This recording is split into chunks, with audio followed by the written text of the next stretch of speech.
Welcome back to the land of the hunter. It is a new year for us, but for Adran, Thía, and Varin, while the area seems vastly different, the day-to-day to-do seems largely the same, as we struggle against unknown creatures to protect our young friend Del, and our new apparent allies, who, in exchange for Del's safety, we agreed to clear their temple. Their temple has been an unusual place, with strange features indicating that no one has actually used it in some time, and signs of destruction throughout it. A very curious thing indeed. Thía would know, by the way, that her elephant will be fully recharged and available in 1 day's time. And Adran seems to be having the time of his life slaughtering his way through all these creatures, although I will say, Adran, that from the constant battering you took earlier in the day already, your arm feels very badly hurt. You suspect, though you haven't had a chance to examine, that you might have a rather significant and deep bruise that could have complications for you soon. Ow. Indeed. Further, Thía has noticed, Adran hasn't quite noticed because he's a little bit too lost in battle joy, but Thía has noticed that Varin has begun getting very aggressive. Could be explained by the fact that we're suddenly who knows where and who knows how far from our home and our people who also need our protection. But we will see how all this goes. And let's jump back to our map. Slowly, as per Roll20. So we are deep within. Here we are. We have just slaughtered several more of these snake-headed people, question mark, whose language we do not understand. And we are starting to get a little battered as Varin looks around, trying to catch his breath. Okay, well, it doesn't seem like there's any more intruders in this side of the temple.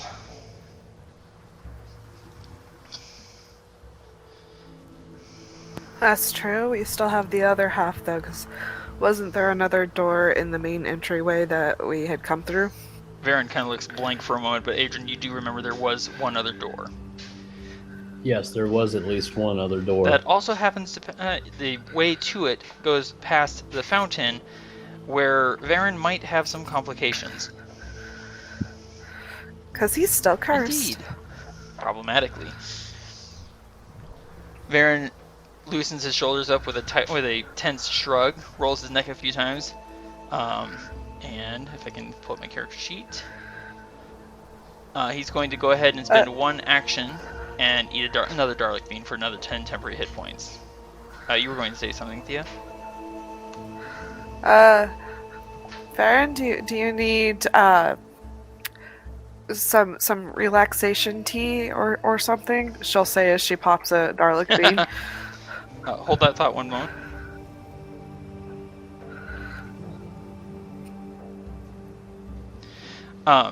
Varin bares his teeth, but doesn't actually say, doesn't quite actually snarl as he brushes past Adran with a bump of the shoulder. I'm fine. I don't need relaxation. I need to take care of these monsters and make sure that Del's safe. And glancing back at you, Adran, and figure out where are we.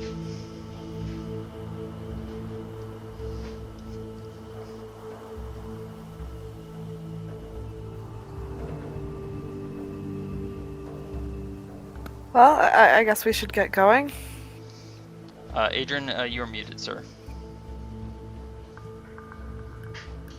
If you were saying anything. No, I wasn't saying anything. As we leave the bath chamber, there's a sudden, deep, vibrating pulse. A tremor that shakes through the earth the ground, the tiled floor that we stand upon, through our boots into our feet, like the stirring of some enormous beast, or possibly a great awakening power. Varin pauses as that happens, looks around. That can't be good. I grab my stomach. Sorry. I'm a little hungry. Then you should have. That was the ground, not you. What was that, I was Varin? saying, then you should have eaten before we set out. We don't have time for that. As Varin kind of stumbles against the door, kind of disoriented from the strange vibration.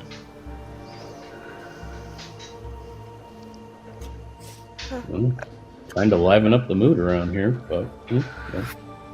And Varin will just kind of like sniff dismissively and step out of into the empty hallway.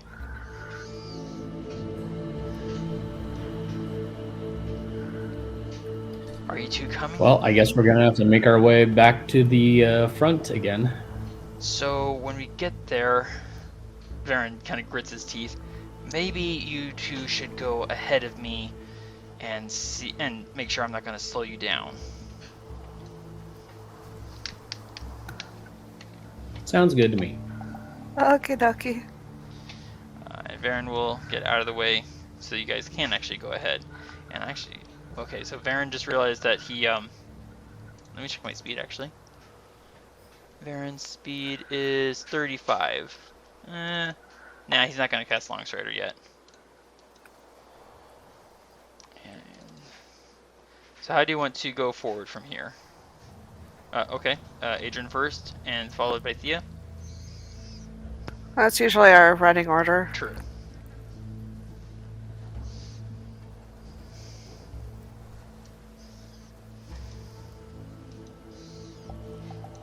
The door is ahead of us, as it was when we left the chamber, still open. The fountain is still burbling there in the center of the entryway, with a soft glowing light emanating from the water itself. Adran, are you checking that doorway to the north? Yes, I am. Okay. Let me pull that up real quick.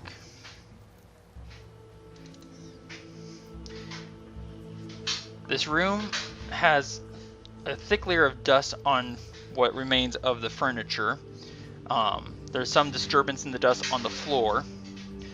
There's what looks like what used to be wooden furniture here, but it was apparently smashed at some time in days long since past.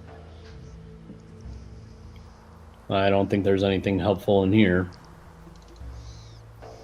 Varin is going to come right to the edge of the room, the entryway, and wait. Nervously. Now, I want to say that there is like another entryway or doorway over here. Yeah, I think there was. So the door here is the doors to this hallway that Varin is currently standing in. There's a door open here, and there's a shut door right next to Thía. Adran's in the one to the north. Oh, over here is what you're Correct. saying? Okay, so she'll go ahead and go into... Alright. Let me read the description here. As you open the door and you're confronted with an empty hallway, rather, quietly and anticlimactically. But you notice, Thía, almost instantly, that there is no dust on the floor. It looks recently clean. And as a result, there's no tracks to follow. Hey, just let me know when the way is clear. Don't be blocking the door ahead of me. Okay. I'm still waiting for Thía to get out of the way. She'll go towards the doors and ask Adran which one should we go through first. Okay. And as Adran is moving on, sir, would you please give me 1d6 roll?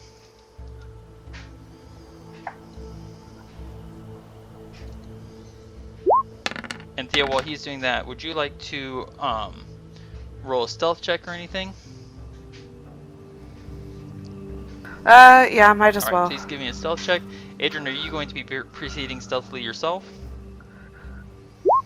A 24. Yes, I would like to. I'm sorry, say that again, sir. Si, senor.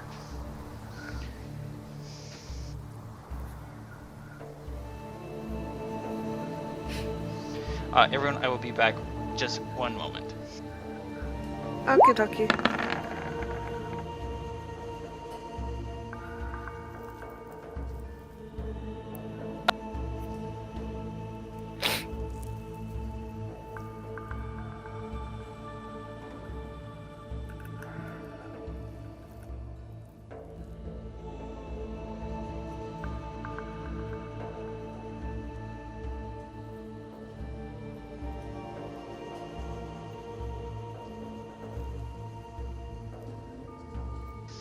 My apologies, there was a little one who needed to be retucked into bed. Alright, so 24 stealth for Thea, 16 for Adran, and Varin needs to make a strength saving throw. Fortunately, because of Landstride, this is made with advantage.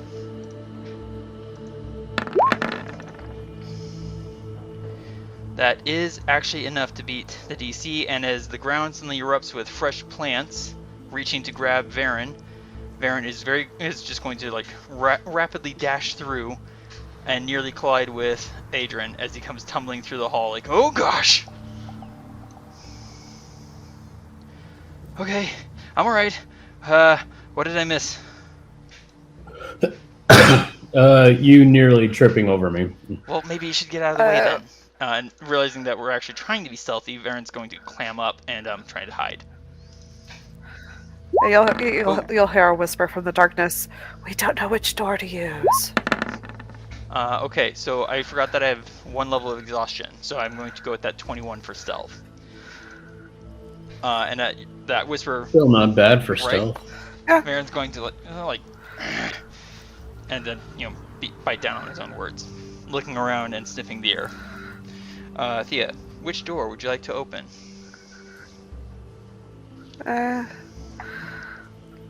Let's go left. Okay. You should be able to just go ahead and click on that.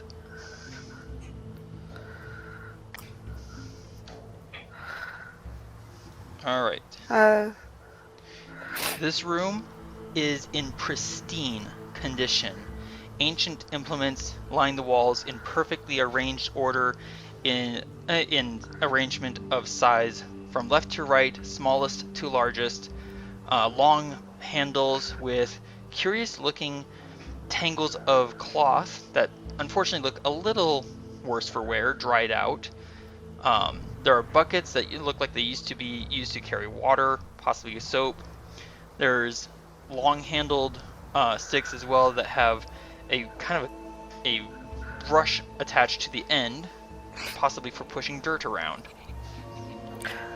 So I found the janitor's closet. And in the center of the room is one of those long-handled sticks with the cloth end. It's standing perfectly upright in the center of the room. It's standing up with no real known reason why it's standing perfectly straight up. It just is standing there. Just gonna nope out of that room. And close the door. Yes. Just gonna back up and be like, I don't know about that. So there was nothing too interesting in there, huh? It's interesting, but I don't know if it's the kind of interesting we want. You can give it a look. Varin doesn't say anything. He's just standing about in the middle of the hallway, looking around, sniffing. Do you want to open that door and look inside, Adran? No, thanks. Alright. Would you like to open the next door, Thea? Sure. Okay. Oops. And, oops. There we go. What just happened here? There we go. This room has been stripped to the floor. There's not a single item of cloth, furniture, there's not a bone, There's what looks like maybe what might have once been a shelf or a counter of some kind, but there's no items at all. There is a door, however, to the east. What is everyone's passive perception, real quick?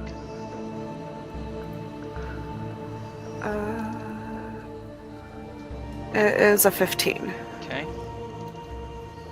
Adrian? 14. Okay. You can all. Let me see here. How do I phrase this?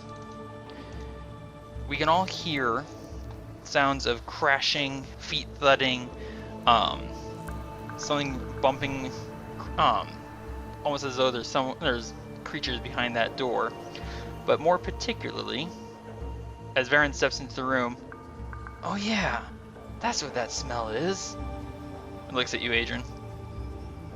Do you remember some really big guys with tree trunks for clubs? The hobgoblins called them ogres. Oh yeah, I remember ogres. That's what I'm smelling. Great. Thea will try to sniff the air and be like, are they just like, is sitting there thinking, are they just exceptionally stinky or something? This is odd. And then Varin just kind of like rubs at his nose like, get out, it stinks. And then he's going to consider his options. Yeah, he's going to stick with his longbow. Limber it up and prepare an arrow. Thea's gonna take some of her spare arrows from her spare Quivers? quivers to refresh her. That's a To just top herself good off. point. Let me see, how many do I have left? Okay.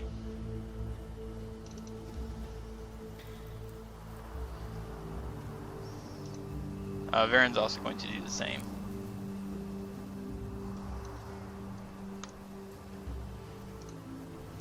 Who wants to open the door to the big, noisy, unknown room first?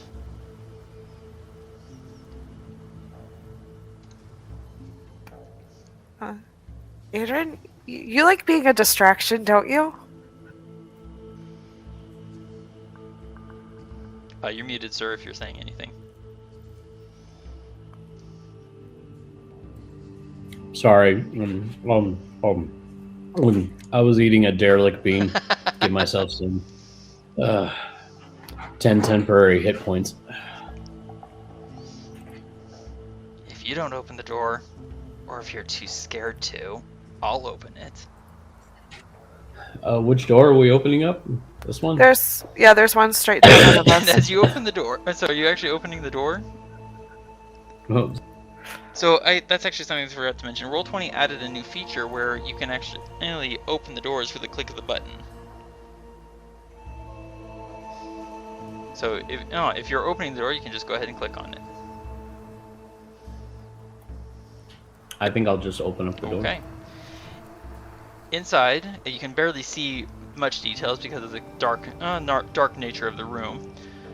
You see several of those burly, piggish-featured creatures with the tusks protruding from their lower jaws. They're crashing about the room, yanking at things, searching for something apparently.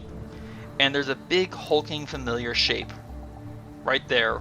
It has some scrapes on its side, kind of like it must have squeezed through a few narrow doorways and gotten pinched for its trouble. Side note, we all succeeded on our stealth rolls. They are all surprised. And you can all roll for initiative.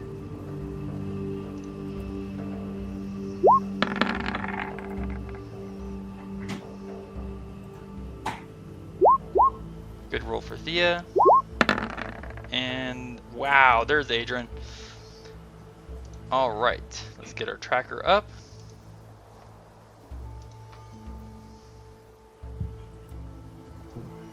Shrink this down a little bit and move this over.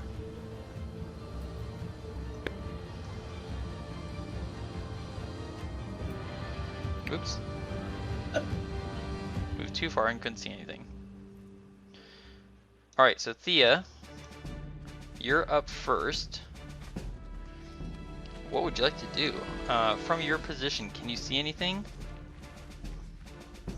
You can see the ogre and maybe one orc. Yeah. I think this guy right here. Just barely. Yep. And then a massive bulk right there.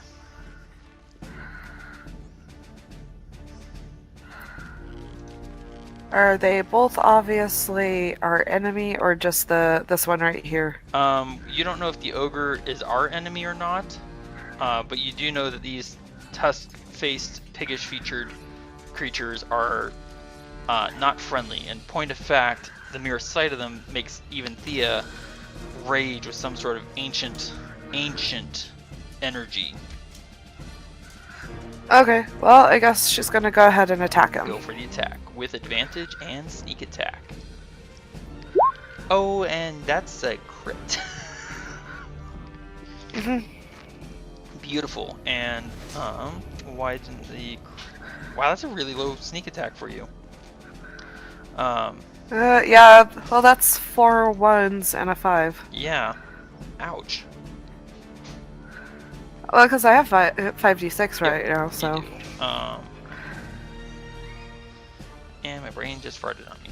Go figure. Alright, so that's 39 for sneak attack. And 19 for your regular damage. So that's a total of 58 damage you just dealt to that creature. I need to check your line of sight here. I also have sharpshooter. Oh yeah, too, that's not what I'm worried so. about. Yeah, that's on the line of sight right there. Oh, so from here, oop, I'm sorry, I moved your token. Don't do anything, I'll fix it. There, I think you were right there. Okay, so basically you took this line of line of fire for a shot. Yeah. Cool. You basically hit 2 creatures. Yay! So let's see. This guy is reduced to dead.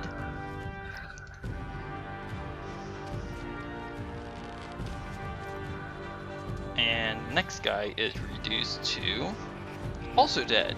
And there's the sound of shattering wood as your arrow smashes against something unseen and, well, does not survive the flight.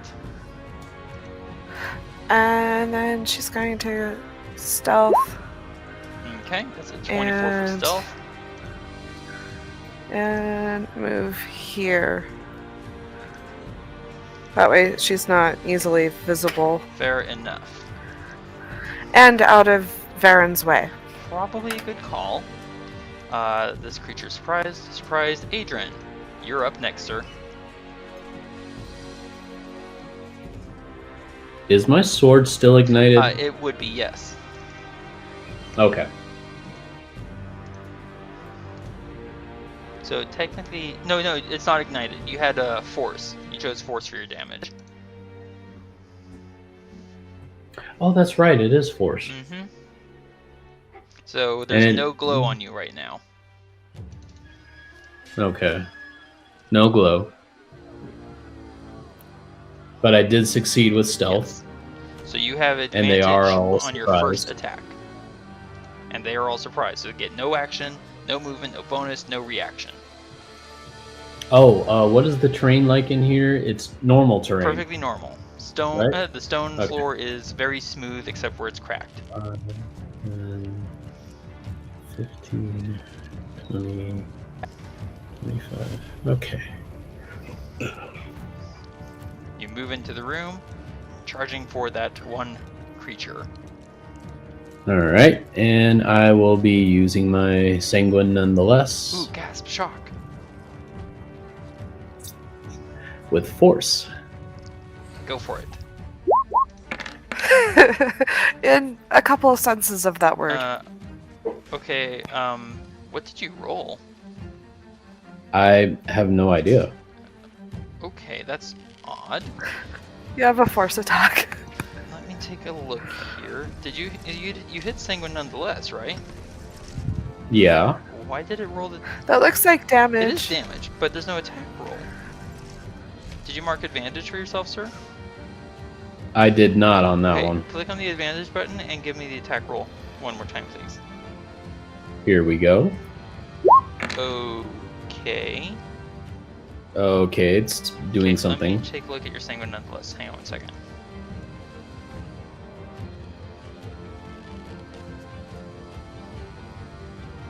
Why isn't it rolling the attack? I'm gonna try. Are you clicking the damage or the name for your weapon? Hang on a second. I'm clicking on the damage type. Try clicking on the name for your weapon, not the damage. Oh, okay. There it goes. Oh, that's what I was doing Yep. wrong. 25 will definitely hit, and you stab right through the creature's left shoulder from behind, and it roars in hideous pain as it takes 7 force damage. You are behind it, so technically it cannot see you, so if you want to attack it again, you do have advantage. All right, attacking again. Oh yeah, that'll hit for 6 damage. I imagine that you like stab into it, yank back out, and stab him again in like right in like a centimeter to the side of your first thrust, Yes. making the hole that much wider with your nigh invisible force blade. Anything else for you, sir? No, I think that's gonna do it for Cool enough. now. So. Alright, so now it is Varin's turn. Well, I can see a few creatures, but more importantly, I can see one really big creature, and that's who I'm going to say goodbye to. I get advantage on my first attack, just like you two, and go for the shot. 1 arrow down. A 13 to hit does actually hit for 13 damage. And Varin is like, well, that worked so well the first time, might as well do it again. And takes a second shot, this time at normal. A 27 will hit, and this time he'll also take Colossus Slayer. Eventually. There we go. That's another 19 points of damage. Varin's 2 shots go ripping into this thing's shoulder and flank with a rather painful sticking noise.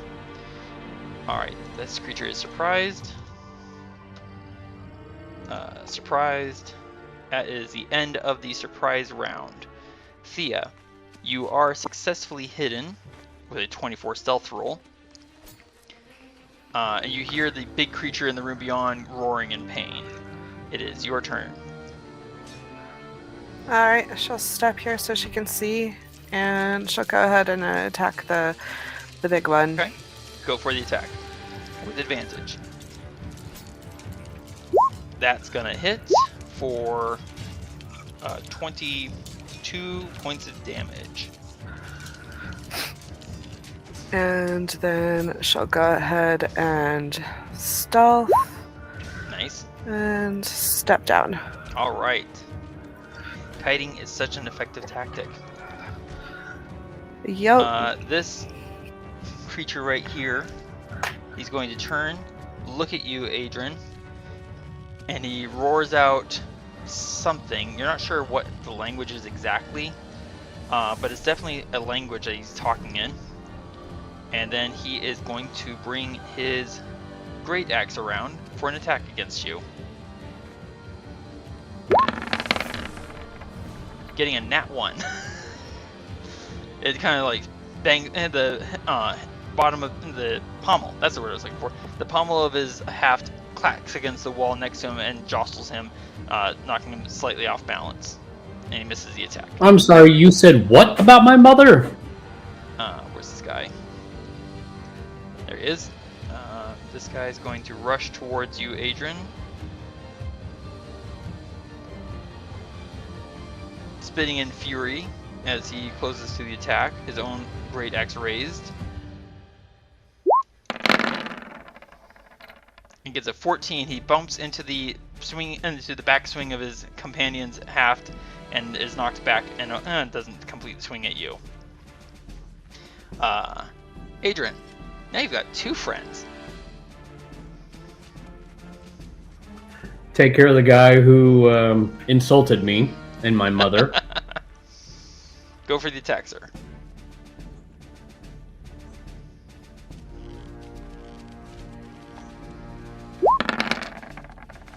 That is a 19, and that does hit. He had 2 hit points left.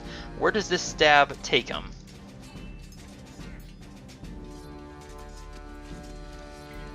Plunges straight through his chest and billowing out his heart.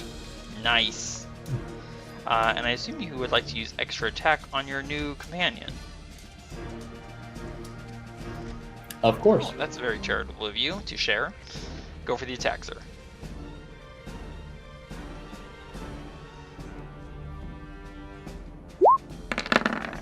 Oh, yes, that'll hit for another 12 damage. Very nicely done. I like it, this sword. I can't imagine why. Anything else for you, sir?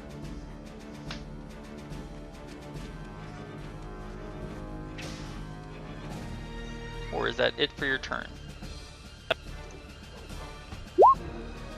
Okay, nothing else for you. Very good. Varin is going to kind of like eye you a little askance, Thía, and just kind of like quietly mutter, "My prey." As he takes, make sure I'm not on advantage there. Good. Another shot at the wounded ogre. A 20 is going to hit, and he's going to take Colossus Slayer on top. And that becomes 15 points of damage against a creature who had only 5 hit points. Perhaps a little unfair. The ogre never even got to move. And let's see, can I see him from where I am? I'm gonna say just barely, so I can. So Varin's going to move up to here, where you can see the orc and the final confused enemy, and he's going to take his extra attack shot.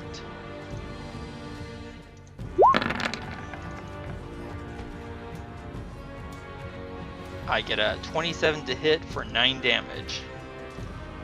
And yes, that does indeed hit. And then Varin's going to duck to the side, making room for Thía. Varin's trying to be polite.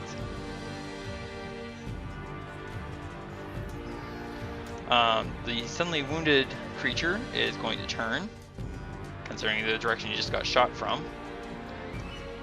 And he's going to rush through to here. That's 30 feet of movement. He's going to bonus action dash, come through. So here's the thing, Thía, while everyone is in the room, you could hide behind the corner of the wall, but since he stepped into this room, he can still see you. But you did move. I'm stealthed. Yeah. So the thing is that he's broken. When you hide, you have to break line of sight, and he's now moved into the room where he can still see you. Now let's see. Oh, and he has dark vision. That's fair. So he sees you, is quite surprised to see you there, and he is going to stab at you with his javelin. Getting a 13. That misses. I figured it would. And let's see, so he bonus action dashed. He's going to finish moving right about here, thinking that he might block us from the room. Thía. Oh, he's so naive. So sweet of him, so cute. Now, Thía. Well, I'm still technically stealth from the people in You the are other hidden room, right? From the remaining people in the next room, just not from this creature here. Now, I will point out, you can get sneak attack against him, but if you move 1 square to your right, to the east, you'll be flanking with Varin and gain advantage. That's true. Well, I'll pull out my short sword and stab him. Cool. I was going to say excellent choice, but it sounded too much like a waiter offering wine. Well, you know, it's like she's like, I hate close quarters. Oh well. Yes, because you're so inefficient at it, as you deal him 30 points of damage, stabbing him in the back, right next to the spine, between the ribs, and into his lung. Well, you know, he had to come in here, obviously, so I think he should have known better. Clearly. Obviously. His mistake, obviously. Obviously. And Varin just kind of grins at you with just like, yes, that's how you handle business. Anything else for you, Thea? She's got a stealth. And I'm going quiet again. Excellent. Anything else for you? That'll be it. Okie dokie. Hang on 1 second. That guy's supposed to be on the map layer. There we go. Alright. Looks like there's only one creature remaining, sir. And he has a great axe that he's bringing down at you. Or scything up from the floor, rather. Getting an 11, he chips some stone off the floor, and the chip of stone pings off your shield. And it is your turn, Adran. Well, it's my turn now. Let's see what I do. And he just kind of stares at you like, uh-oh. A 15 does hit for 8 damage, and Sanguine's invisible force blade sinks deep through this creature's chest, heart, and back. He was probably sitting there thinking, well, he's got no blade on his sword. Why is he just holding a handle? How did he kill my companion? And then he's like, oh. A gift from my mother. And he's like, and then he's like, oh, that's he don't need no blade. Right. And there we go. And we exit initiative order. As the last creature falls, Adran, you look around. There are signs that sometime in the distant past in this room that someone might have set up a tent, maybe, and camped. There's actually like a little patch of soot on the floor. There's more recent signs that, well, obviously these creatures were banging around and searching the chamber. But whatever they were apparently looking for, they seem not to have found.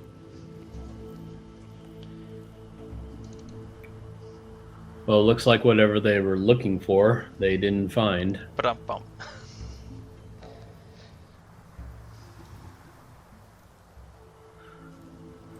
Looks like we need to continue searching the temple.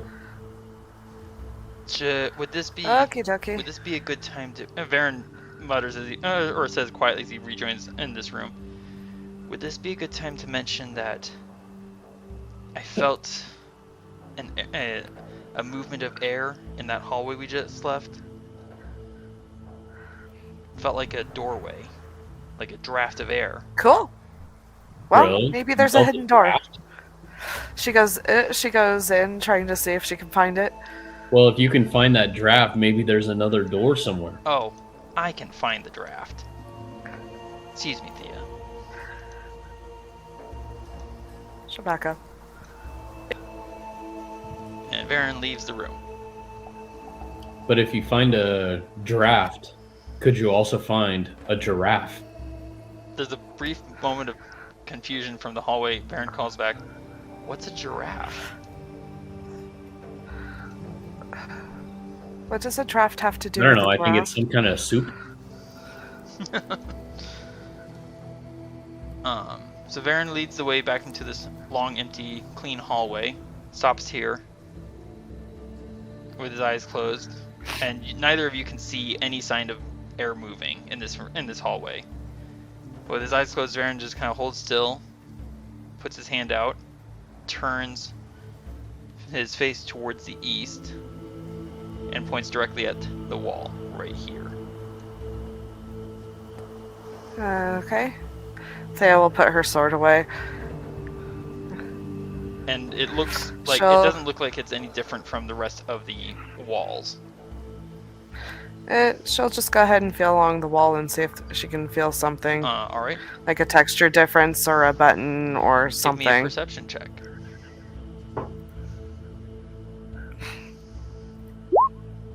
You can't really find any difference in the material of the wall. There doesn't seem to be, any texture or bump or any sort of like a crack either.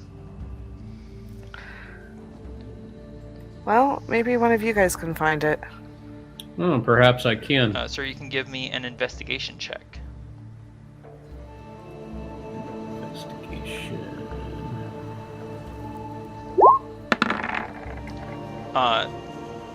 There's not. I mean, you don't feel the wind that Varin claims to be feeling.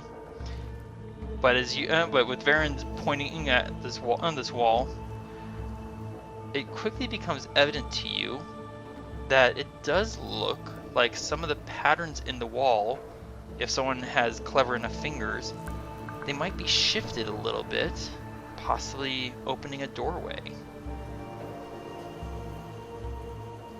But Looks like there's possibly something here. But whatever is here, it's something that's very thin. It might not even require fingers. It might have to be like a key or something.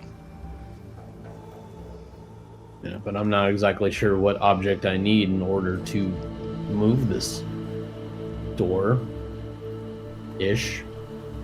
thing. You want to give it a shot, Varin? I kind of sniffed dismissively. I've done enough just finding it. One of you two can figure out how to open it. Thía, as Adran describes that he has found, he shows you where he's found these very tiny slits in the structure of the wall. As you look at it, it strikes you that you might have an easier time opening it with some of your tools rather than your fingers.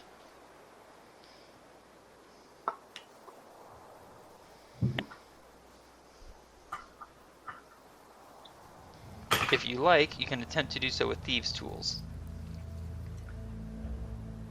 Time to pick a lock. Or pick a wall.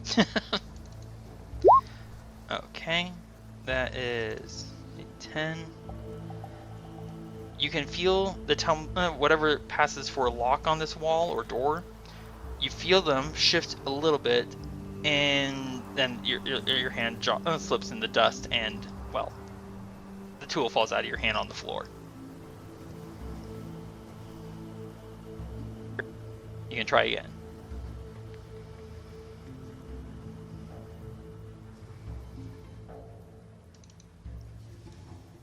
Adran, you happen to be proficient in the use of these tools as well. If you wish, you can give Thía the help action, grant her advantage. Can anyone hear Thía? Well, I can't hear Thía. Oh, sorry. Okay. She's gonna go ahead and roll her neck and Yeah, I could shake give her shoulders. I could give her a helping hand if that would give her an advantage. Nicely played. Thía, you can make your thieves' tool check with dexterity and advantage.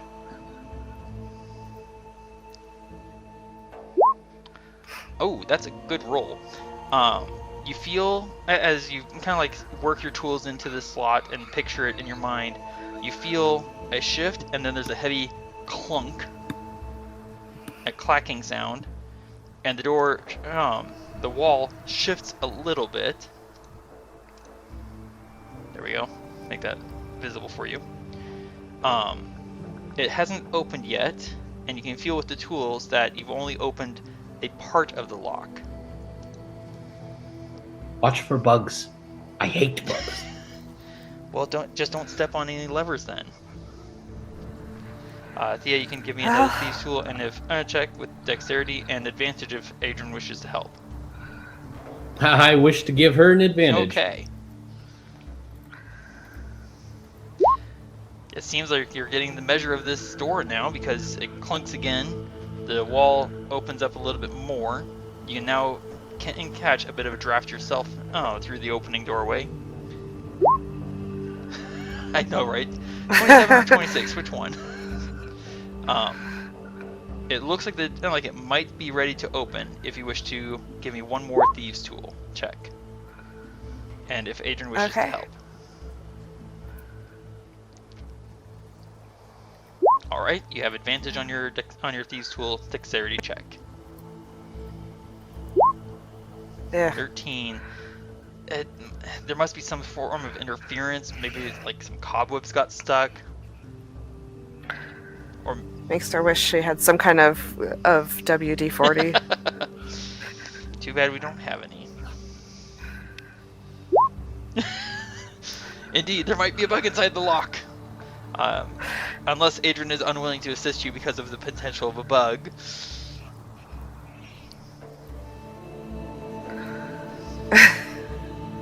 Alright, you can give me one more thieves tool check with advantage.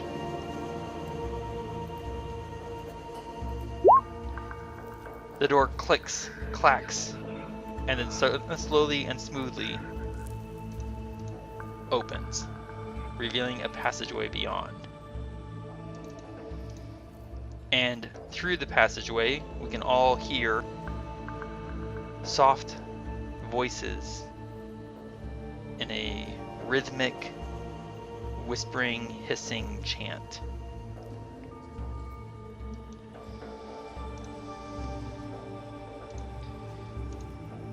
Would you all like to proceed quietly? Yeah, let's do that.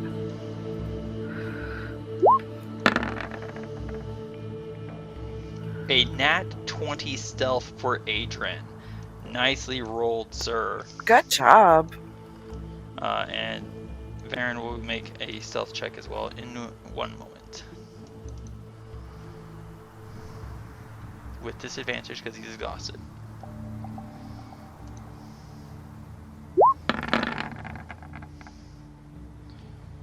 Which means I get a 16 for stealth instead of a 29. Bummer.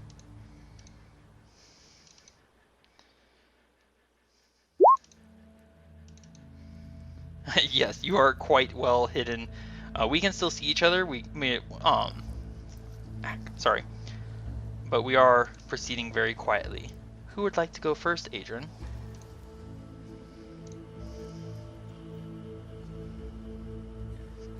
Very well. And who's after?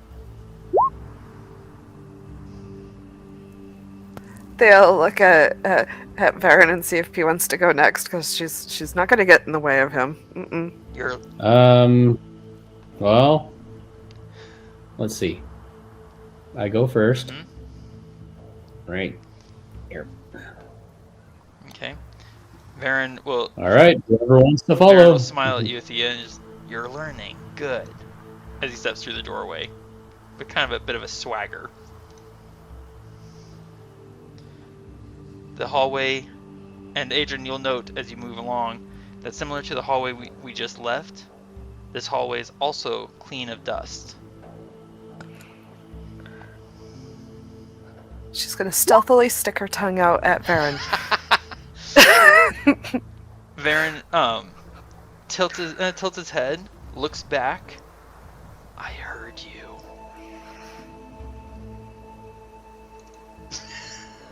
Do I need to put myself in between you two? Actually, let me double check something real quick. Sorry. No, Varin does not do that. He does not hear Thea's tongue sliding out.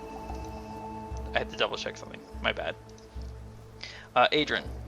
The hallway curves slightly to the south, and as you can see around the corner, back towards the east. The voices are whispering from beyond.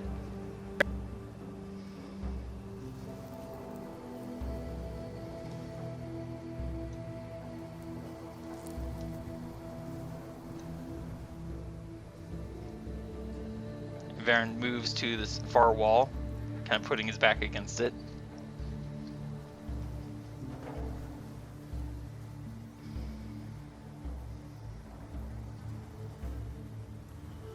And then looks at. Where are the voices coming sorry, from? what?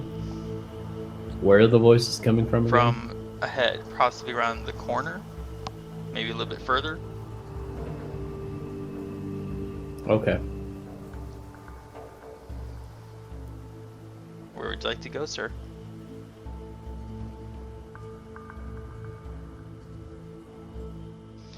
So you step around the corner, and you see some rather freakish sights. Two of those snake-headed type figures who are going about. They're holding in their hands strange devices that leak out a putrid, oily cloud of smoke, which descends as though it weighs very heavy to the floor, and then hovers about their feet almost like a pool of smoke, and does not move more than 5 feet away from them. Further on in the chamber over here, you can see figures who have normal-looking bodies, normal-looking heads, but their arms don't end in hands. They end in snake heads. And a bulkish figure stirs nearly against the far end of the chamber, rising up and examining the walls with its back to us. It looks like an enormous snake, but as it examines the walls, you can see that it actually has arms.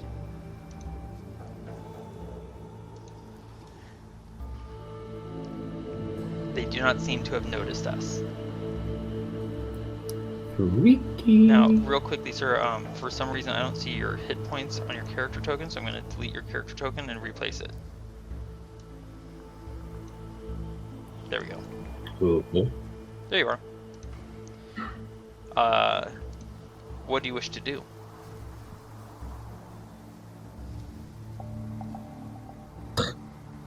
Ow.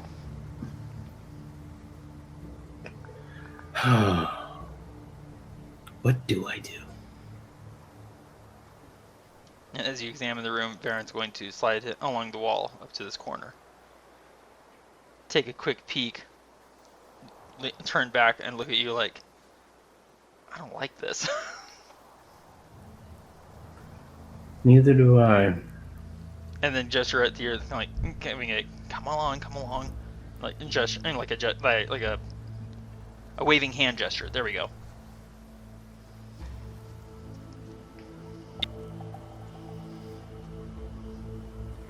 Well, I think I'll throw myself in the mix of it, and you guys cover me. How's that? Do you actually say that out loud, or are you using message? I use message just to be on the safe side. Probably a safe idea. So you say that to Varin and then to Thea? Yes. Varin gives a nod. What about you, Thea? Shall we give a thumbs up? Cool. In that case, since we are apparently going into initiative, Adran, what is it you want to do first? What's the kickoff, if you will? Oh boy.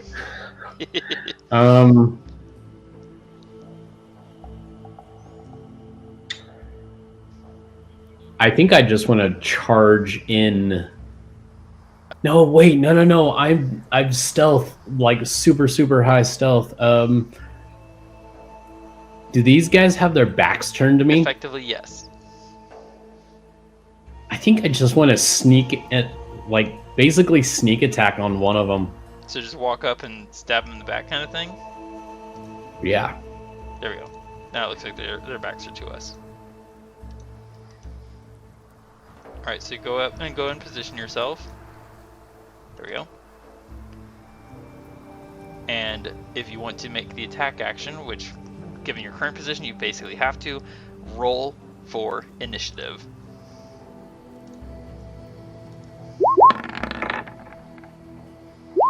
A 21 for Varin. Wow, Thea, a 9? Oh, and an 8 for Adran.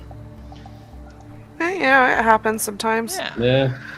No shame in having a low roll. Varin's had plenty of those. Alright, so let's sort this.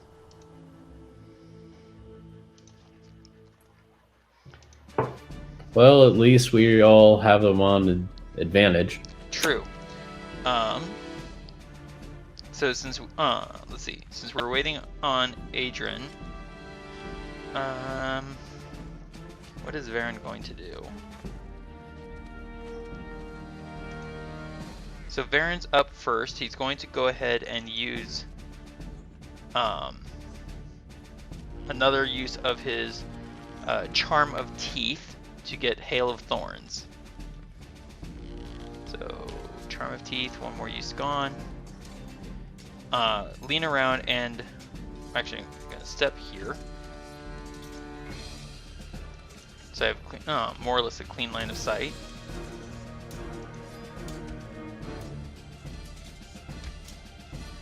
Yep, I have just enough clean line of sight to shoot at this snake-armed figure.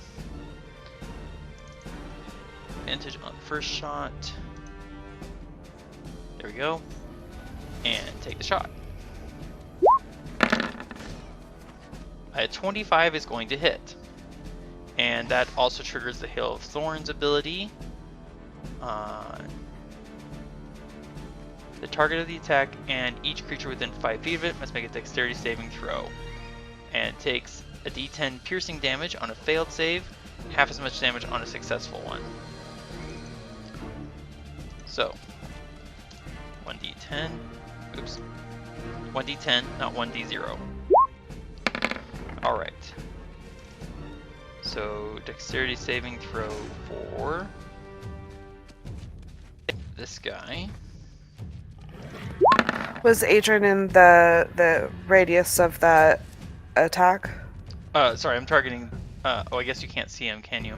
I'm not targeting Adran, I'm targeting someone further in the room.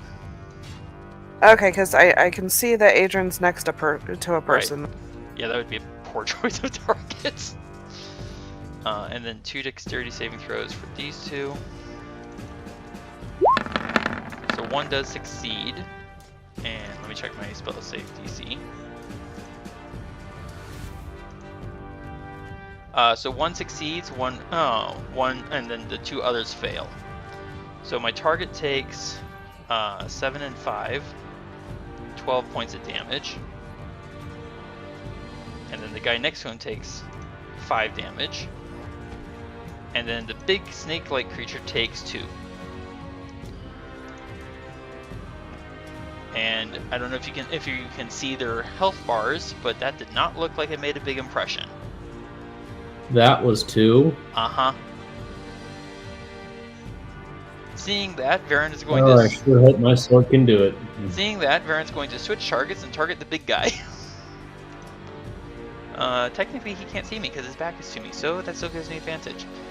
So I'm going to shoot him again. Oops. There we go. 16 is going to hit, but just barely. And Colossus Slayer because he's wounded. So he takes 18 points of damage from that second shot. And that was 2 and 8. So basically I just dealt him 20 points of damage, and look how far his health bar went down. Yeah. And Varin's going to step this way and open the area for Thía. Surprised, surprised, surprised, surprised. Thía, it's your turn.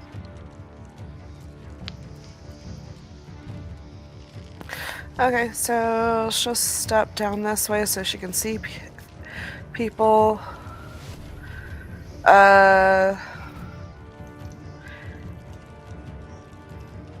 And she'll go ahead and target the big guy because he looks hardly perturbed.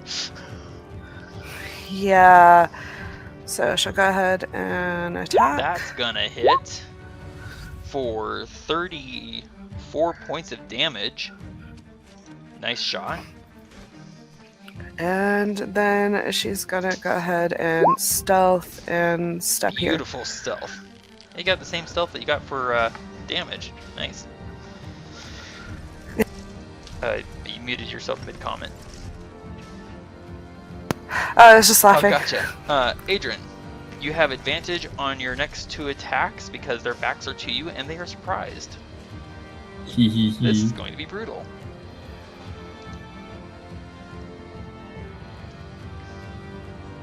And who would you like to attack first, sir? Alright, go for the attack.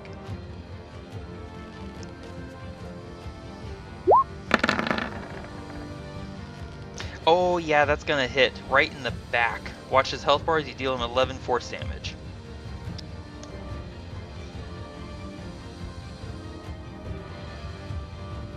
That was 11 damage. The 26 is also going to hit. Same target, I assume? Yep. And deals another 8 damage. Anything else for you, sir?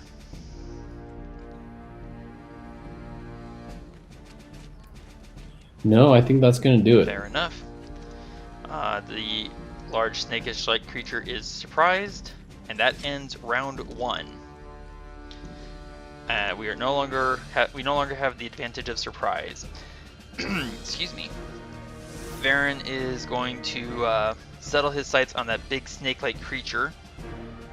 All right, you're my target. Which I'm not on advantage.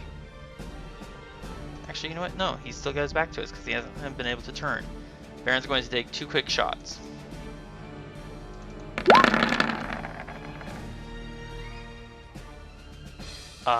Yeah, that's gonna hit. And Colossus Slayer. So that is 27 points of damage.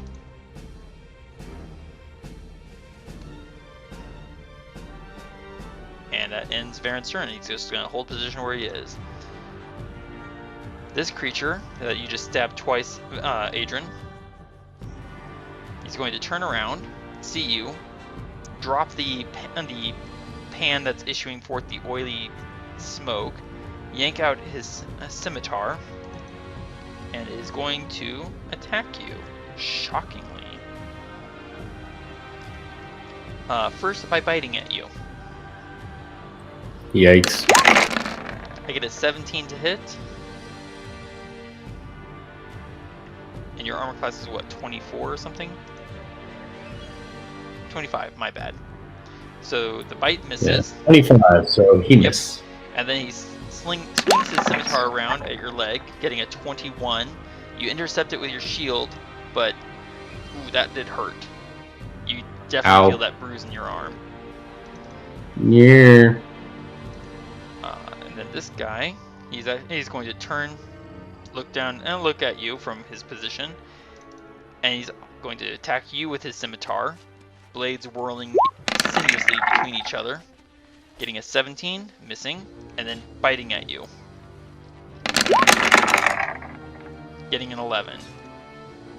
And then, rather ominously, moving here. You should have done that before he attacked.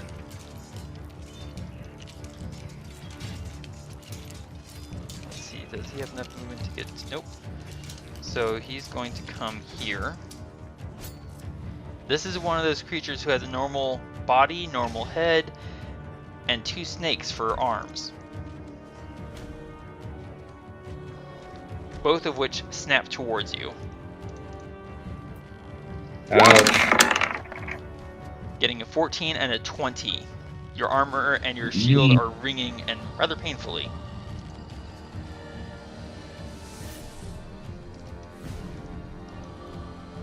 This guy's gonna move here. And then to here.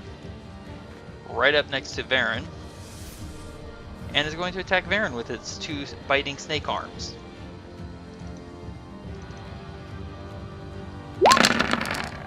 That's a terrifying amount of dice. 22 and 24 both hit. Varin is going to take 6 piercing and 9 poison. Thank goodness I took those temporary hit points. It goes to 4. It goes away from the 9, and then 5 goes into my normal hit points. Take me down to 61. And then the second attack hits for another total of 13 damage. Alright, Thía, it's now your turn.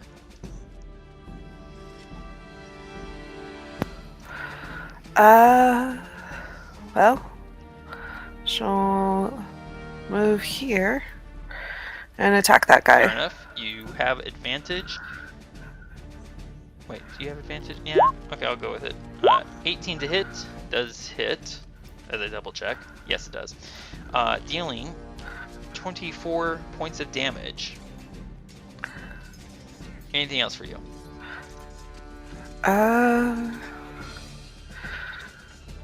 Well,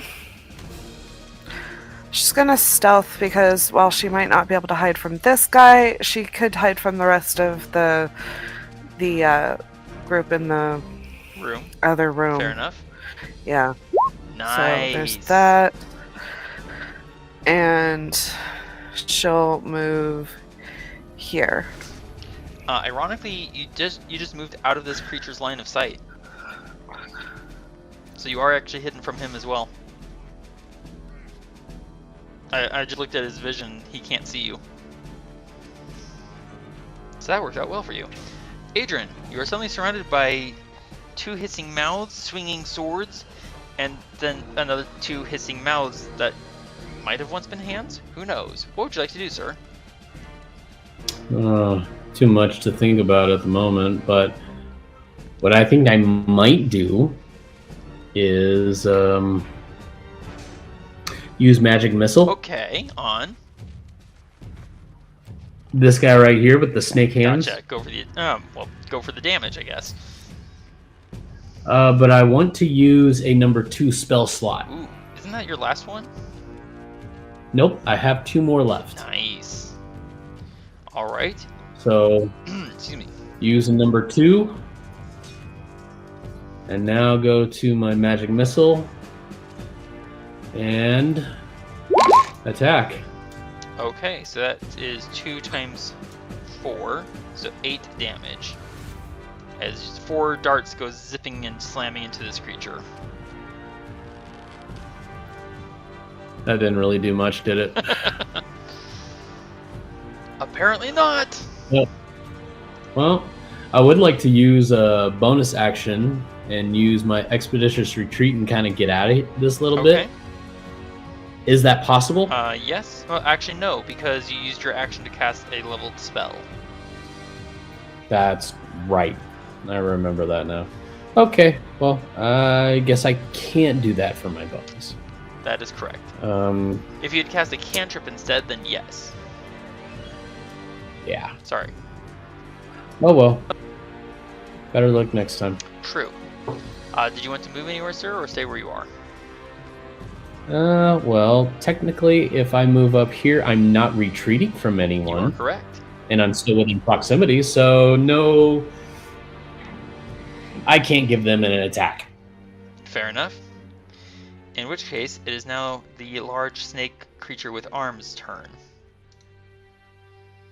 Where is his character sheet? Here it is.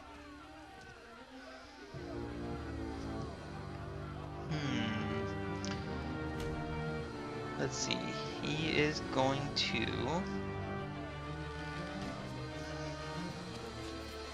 Let's see, where is his ability?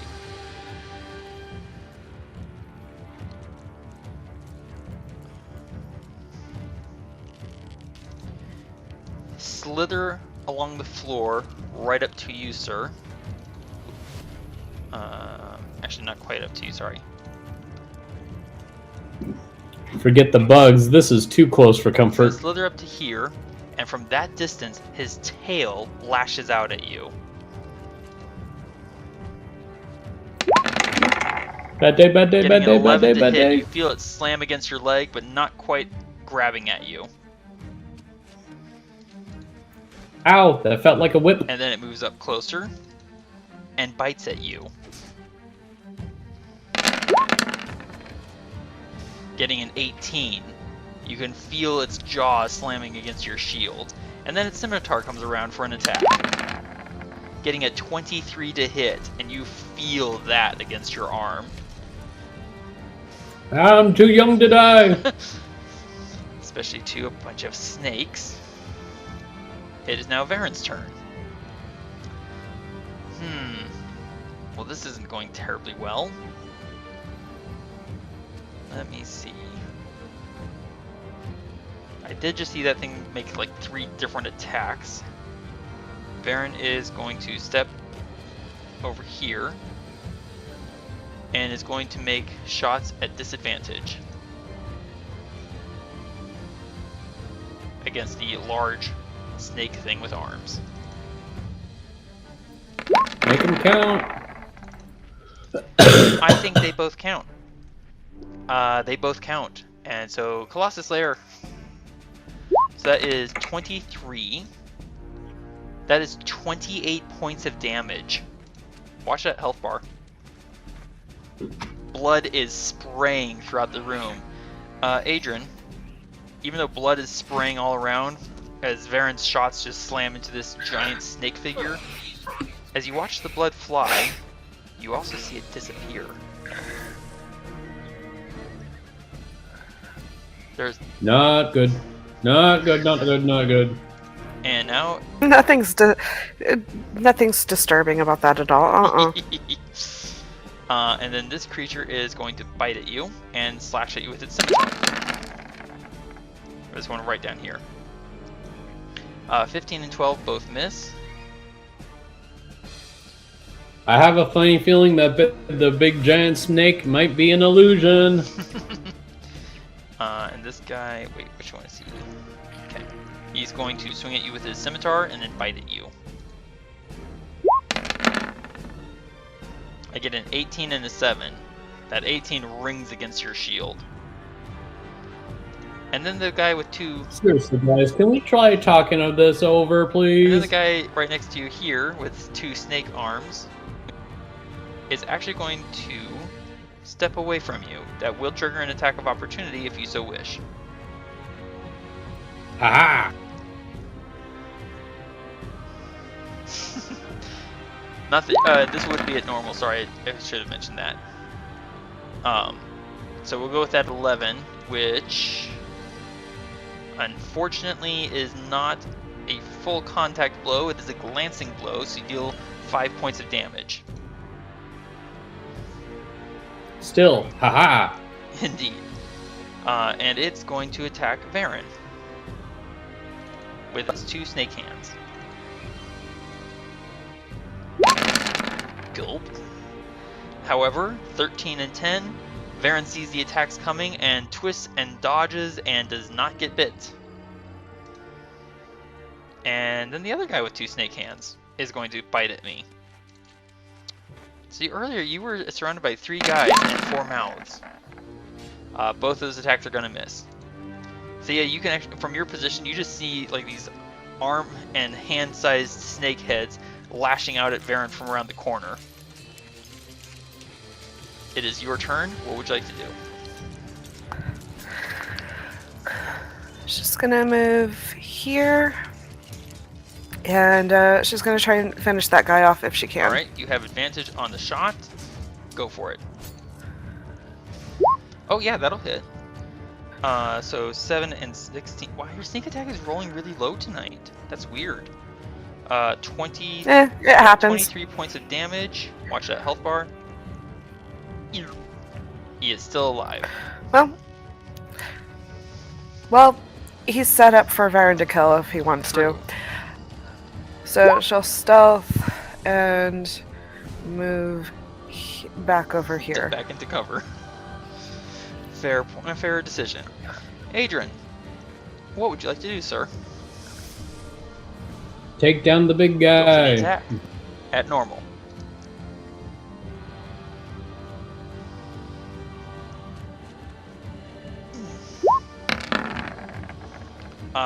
That is going to hit for 13 force damage. And your extra attack, sir, same target.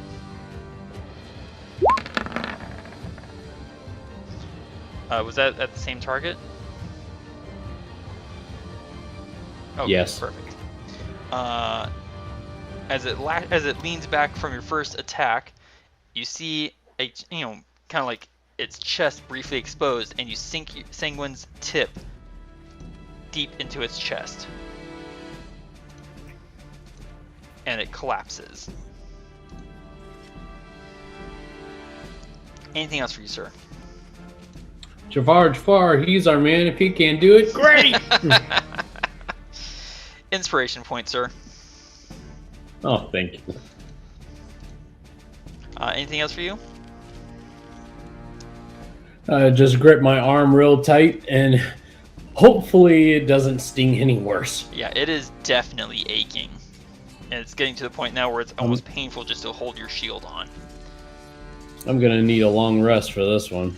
You hear a snarl from Varin. That was mine! As he yanks out his short sword, dropping his longbow, and goes to attack the one immediately in front of him. Actually, sorry, no, the one to the southeast of him. Short sword.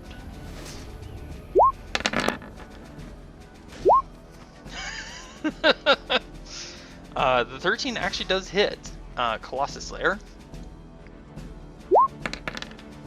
So that becomes 11 points of damage.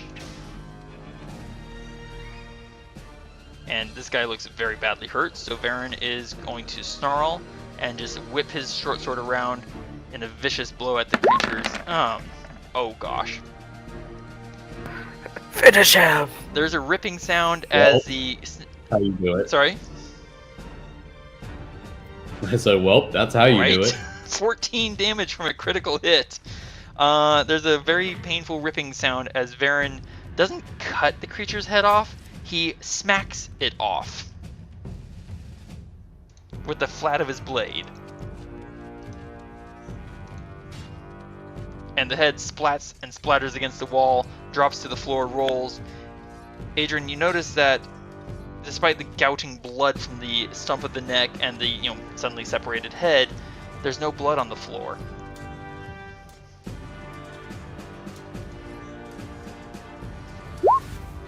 Oh, splat. Nice. Hissing in fury, this creature here is going to attack you, sir, with a scimitar and a bite.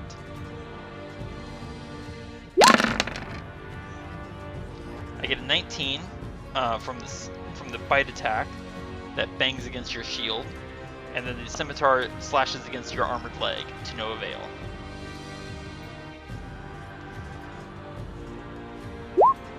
Block with a wink and a smile. This creature moves up here and is going to attack you with a scimitar and a bite.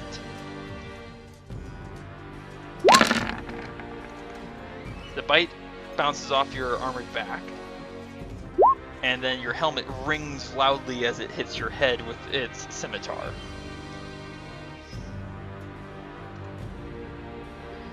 Varin's current dance partner is going to, well, bite once at Varin's leg and once at Varin's throat.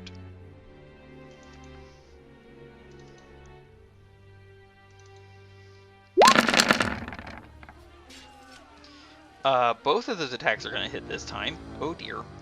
14 and 10. 24 points of damage on Varin. Varin is himself starting to gout a bit of blood, and I just noticed that it's not updating on my... Weird. I don't know why Roll20 doesn't update that very well. Thía, you see Varin just take two vicious bites, one against his leg, the other against his throat, but it catches his shoulder instead of killing him. Out of curiosity, Thía, can you see Varin's current health bar? Yes. Okay. Can you see the numbers on it? Let me... looks like 24 out of 83. Okay. For some reason, it's not showing on my player screen, but that's okay. What would you like to do? She's gonna step right here and take a shot at that guy. Okay, go for the attack with advantage. Thank you, sir, for confirming. A 14 is going to hit for, oh my word, 36 points of damage. Watch that health bar. It's still alive. Well, you know. Smack. I'm just helping it along, that's right? all. Good stealth. Stealth and move. Yeah, that's probably a wise idea right now. Adran, you're up next. What would you like to do?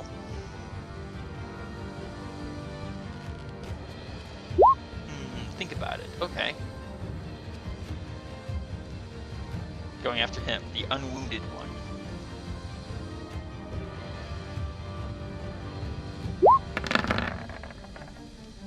Yeah, that'll hit for 10 damage. And your next attack, sir. I assume against the same guy. 14 will hit for 6 damage. Chipping away at them both. Excellent. Anything else for you, sir?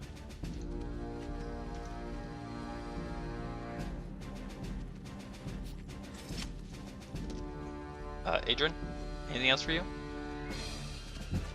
I was thinking of using Expeditious Retreat, but since both of these guys are the only ones left and I still haven't gotten hit, I think I'll just slip. Fair enough. Alright. Varin is going to slip his dagger out, so he has a short sword in one hand and a dagger in the other. He's going to attack with excuse me, his short sword first.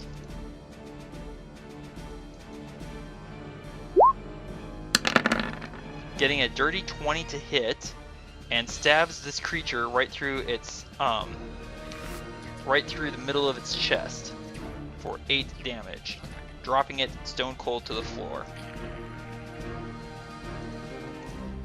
With no more enemies immediately in front of him, Varin is going to rush across the fallen corpse against this guy right here, flanking with you, Adran. Don't forget to give yourself an advantage because you are flanking. Correct. Advantage is on. Here's my extra attack. Getting a 25 to hit for another 8. And I'll go ahead and put Colossus Slayer on that, because he be wounded. So that 8 becomes 13. And then I'm going to use my dagger.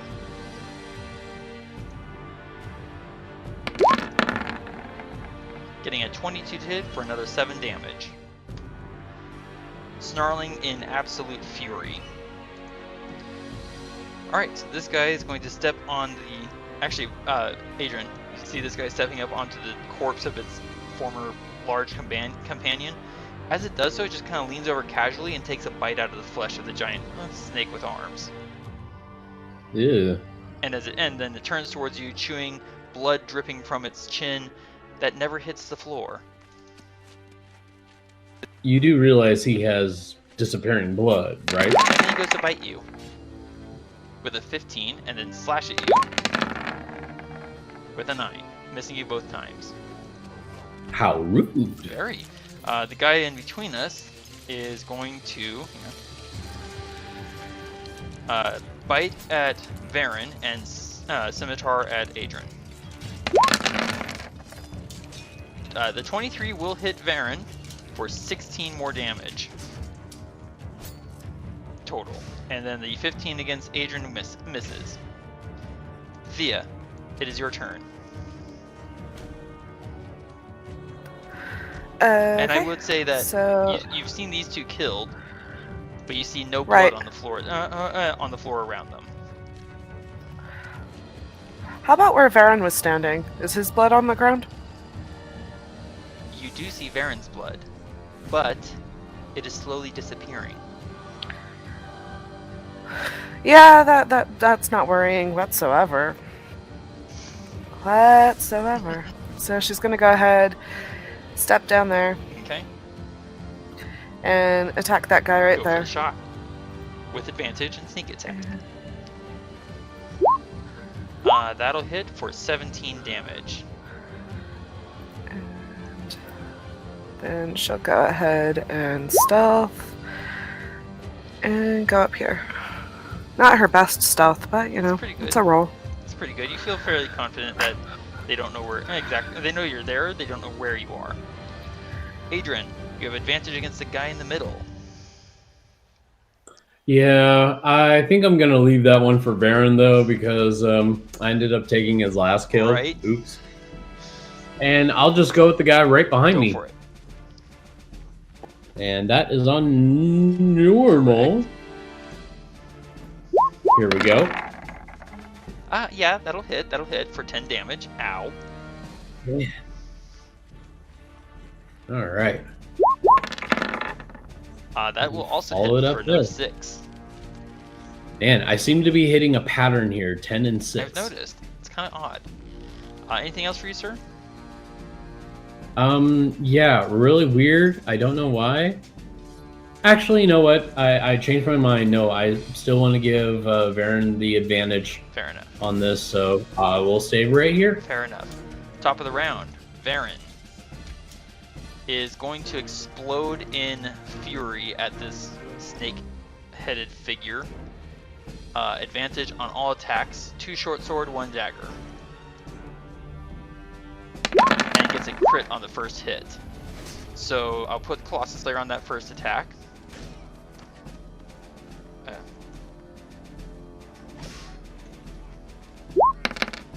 So that becomes, wow, low roll. Alright, so that becomes 17 and 9. So 26 damage, which is double the hit points it had left. So it drops very dead as Varin just... there's a ripping sound as Varin yanks his short sword out of the creature's chest with its heart impaled on the end of Varin's short sword. And as it falls, Varin's going to dash around to here, flanking this creature now with you, sir. Getting 23 and 20 to hit for 9 and 7 additional damage. That's 16.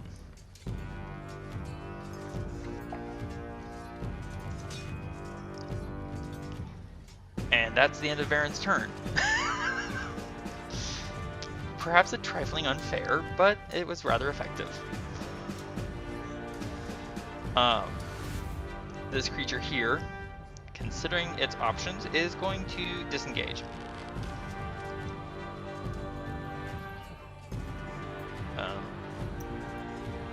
Why isn't it working? Sorry, give me 1 second. There we go.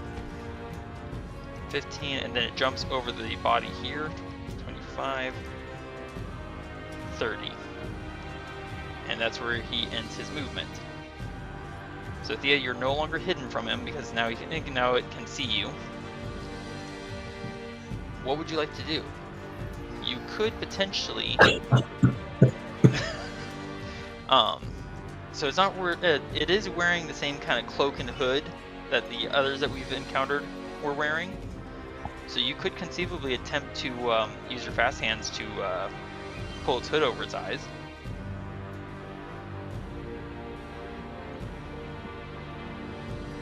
If you want to. Wow!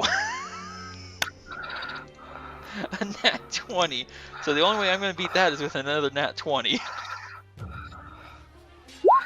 If he has a +8. Yeah, if he has a +8. Neither of which occurs. You do blind him with his own hood. If you wish to attack with your short sword, you have advantage. Yeah, she'll take it. Go for it. An 18 does hit for 25 points of damage, which is 10 points more than he had left. You feel the stone of the wall scraping against the point of your blade as you run this creature through. She'll peek her head around the corner. Is it just Adran and Varin in there? It is indeed. Okay. And despite the bodies, there's no blood on the floor, not even from Varin, who is looking a little worse for wear.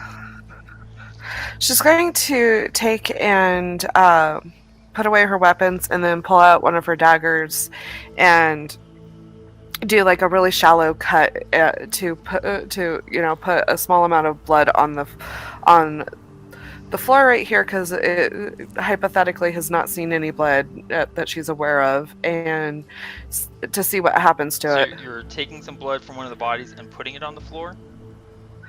No, she's taking her dagger out. She's cutting herself with it. Oh, I gotcha. So give me 1 second.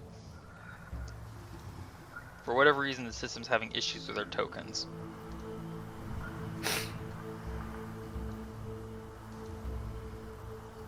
There. That's our updated hit points. Varin is looking worse for wear. Alright, so go ahead and give yourself 1d4 points of damage, which was seemingly rather ineffective because of your Dalek Bean. You put a drop of your blood on the floor, and as you watch, it slowly, silently, seems to just kind of evaporate. But without any sound, without any steam, it just slowly disappears. While she experienced with that, Adran, this room is, now that there's no more fighting going on, it's strangely peaceful. Almost as though there's a latent, calm energy here. There's no furniture, there's no signs of battle, but the walls might draw your attention. Do I have to do an investigation check? You can if you want, or you can wait until I'm done reading this next part. Okay. Do you want to examine the walls closer? After you finish reading. There are archaic, elven symbols on the walls. And you can read some of them. It's from a very old dialect. It's a little difficult to read, but with your education, you can actually read some of it. Enough to understand that the runes, the symbols, the words in this chamber hint at activating something. But whatever the thing is, or how it can be activated, whenever you try to read those parts, the symbols are not faded, but whenever you look at them and try to read them, your sight suddenly wanders, gets confused, and you can't even make out what the words are, or the shape of them is. Oh, this is frustrating. If you wish, you can give me an investigation check. And Thía, All while right. he does that, what are your thoughts on the fact that your blood seems to not stay on the floor? She's going to point out, hey, so like all blood that hits the floor it goes away. Really weird. Varen's blood did, their blood did, my blood did. She'll show the scratch she put on her finger. Varin frowns. That's not normal. And Adran, you do succeed. And you immediately get a spike of pain in your head as you take 13 psychic damage. And it's a little confusing at first, but it's almost as though someone rebuffed you. As though you were just pushed back by a will trying to be gentle. Oh. What? Someone didn't like me thinking about their things. Varin kind of looks at you oddly like, what's that supposed to mean? I'm trying to read the script on the wall and trying to decipher what it means, but every time I look for what it is that they're trying to initiate, this sharp pain goes into my psyche, and ow. I don't know what's going on, but Varin looks over at Thía. Why don't you ask it nicely, if you can understand? Varin just kind of looks like lost with all this, and he looks between you two and he's like, so is that a lot of words to say that your head hurts? Yes, that's what he said. That there was something that caused him pain. Oh. Not exactly, guys. It's more like there's another entity involved in this room, for sure, that is making the blood disappear as soon as it hits the ground or evaporates. Varin puts his weapons away, folds his arms, scowls at you both. There is no one else here. I can't smell anyone. I can't hear anyone. I can't see anyone. There's no one else here.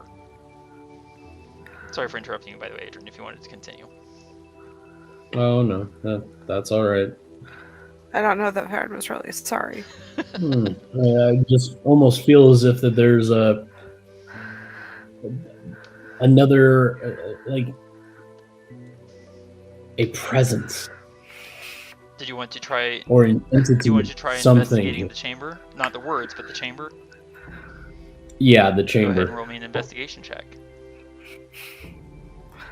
Please don't roll a 1.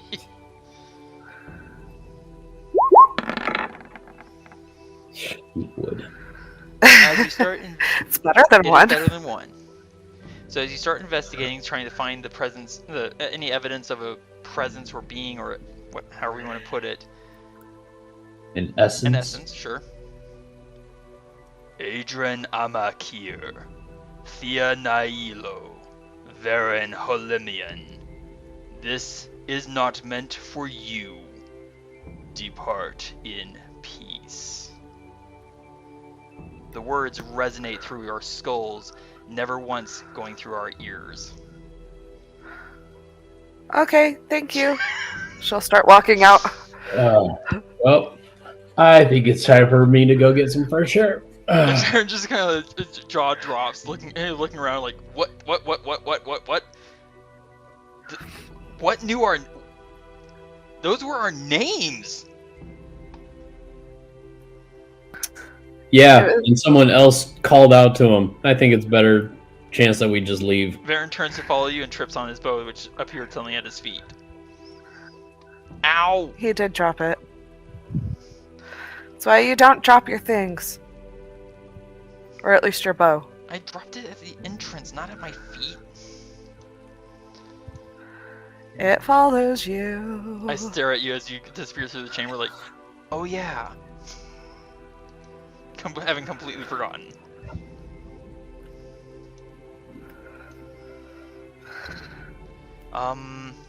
So, I hate to be annoying, but there is the problem of the next room.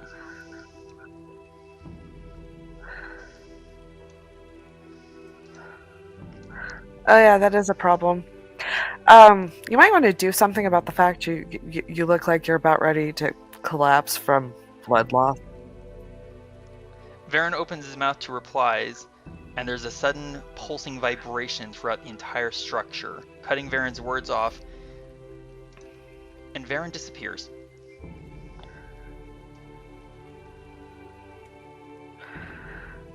There's a rippling sound, and Varin suddenly goes, I'm outside.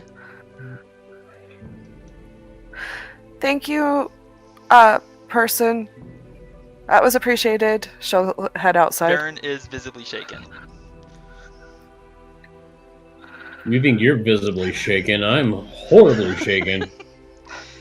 Yeah, Thea's just like, well, I better, thank the person, the being that has powers I don't, for, being kind. And as you step through the door, Adran, and as Varin is kind of like just trying to examine himself, make sure he's got all his fingers, arms, toes, etc., that same resonant voice rumbles through our skulls.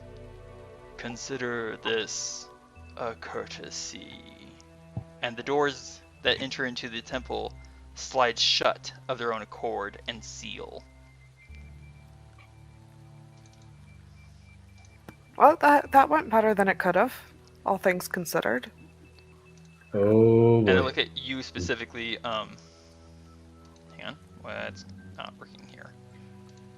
I look at you specifically, Adran. Where are we, and what was that? Who was that, and what is going on?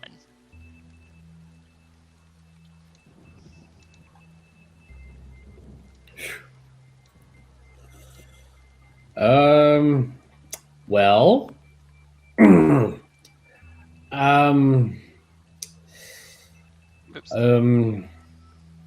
well, I don't know.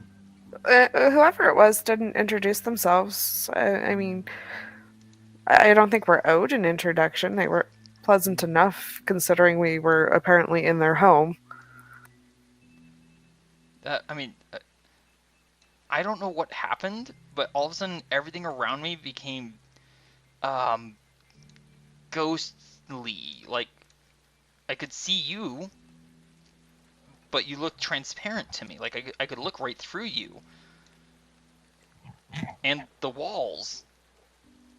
And all of a sudden I was just shoved this way, and there we go. And all of a sudden I was here, and everyone looks solid again. I think the being did you a courtesy so that your curse wouldn't activate. Being more like the temple itself. Temples are structures. They don't talk.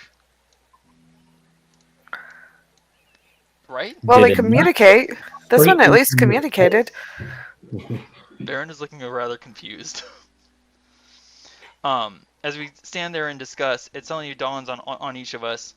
We no longer hear the sounds of battle, which you may recall there was fighting going on when we were on. Yes, a huge fight going on. And we were asked to go protect the temple. Correct. As we consider this, get my things up. Wrong text. There we hear the sound of feet crunching through the soil and sand and plants, and we look towards that direction. We see a group of warriors, some of them with scales, some of them kind of similar to the tusk-faced warriors actually, but not quite as piggish. Almost like they've got something else mixed into their bloodline. They all bear signs of recent battle. They look tired, but they're escorting a young male child who carries a standard, a flag in one arm. The flag bears a symbol on it, that of a lion's head with two wings swept back and up behind it. The boy is perhaps understandably very calm, being that he's surrounded by guards.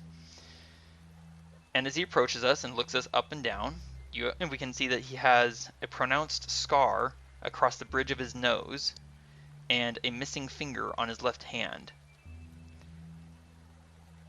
As he examines us and lets us examine him, he speaks in Goblin. It's a little clumsy. Thea, you can give me an intelligence check, if you please. No, a check, not save.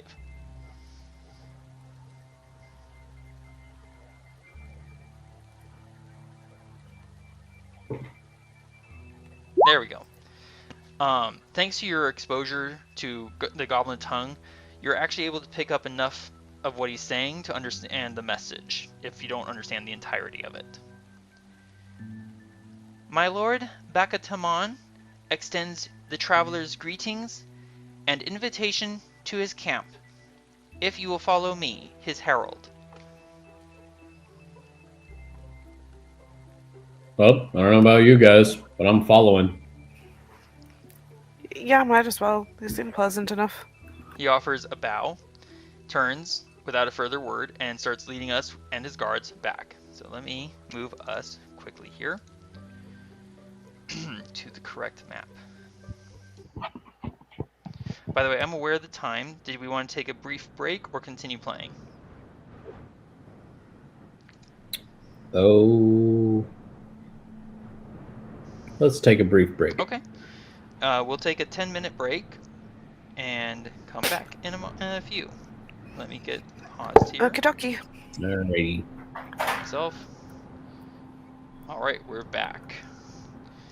The youth and his escort lead us through the dunes. As he does so, actually, real quickly, Adran, you and Varin now have 68,978 experience points.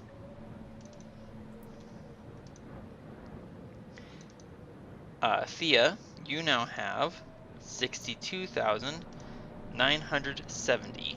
Both the numbers are in the chat.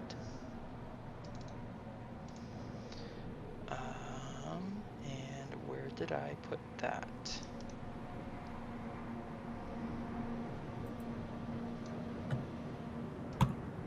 Not there. Thea, as we walk, you can give me... Here it is. Oh, right, I already had it open, silly me. You can give me an insight check, if you please. Stop dying. Nat 20. As you start calming down and you see the field of battle that had been being waged while we went around and went to the temple, you see that there are a group of people who are going through the field of dead, burning bodies, breaking apart skeletons, scattering the remains of the corpses, while packing up their own fallen and putting them in a cart to be taken away. And it makes you remember what Nanny Agatha called the Revenant that was hunting you rather incessantly.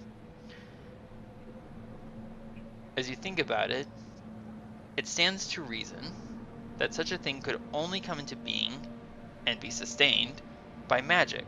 So therefore, magic should be able to make it not keep coming back.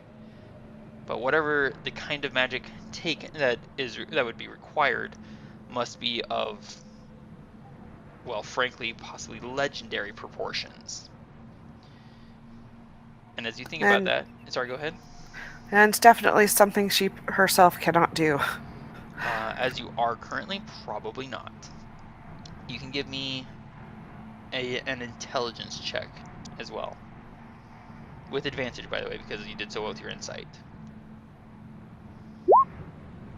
Wow. Okay, yeah, that's more than enough.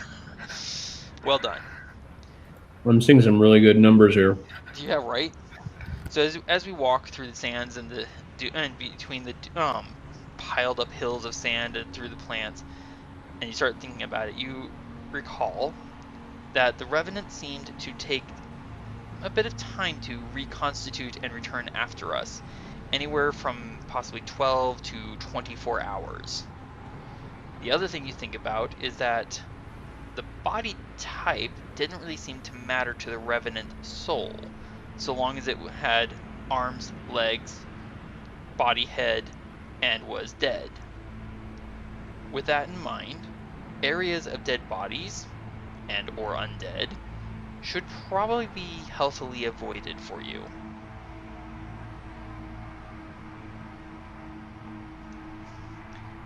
As we crest a final hilltop, we come into sight of a wide, long valley in which there are a huge number of tents just spread out, surrounding small campfires interspersed with wooden structures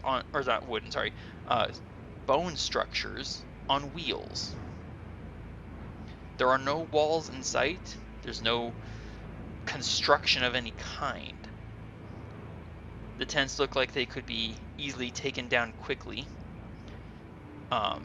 In point of fact, you also see that there are forges and anvils on wheeled carts constructed of thick, large bones. As we move closer to and into the camp and start seeing all these different people, all of them speaking in different languages to each other, with a few smatterings of Goblin and interspersed here and there. Adran, you would take note of these things as well as we move through the camp. You see no furniture, no chairs, no tables, nothing to sit at, nothing to sit on. Excuse me. There's very little, if any, wood used for the tents. Instead of wood, it looks like bones were used to make tent poles. In fact, bone, hide, and woven reed-like plants seem to make up the majority of material in the camp. Off to the side, Yeah. there are horses and strange. They kind of look like horses, but only if horses' necks were stretched out really long, bent down towards the ground, and raised back up, and they have a strange hump on their backs.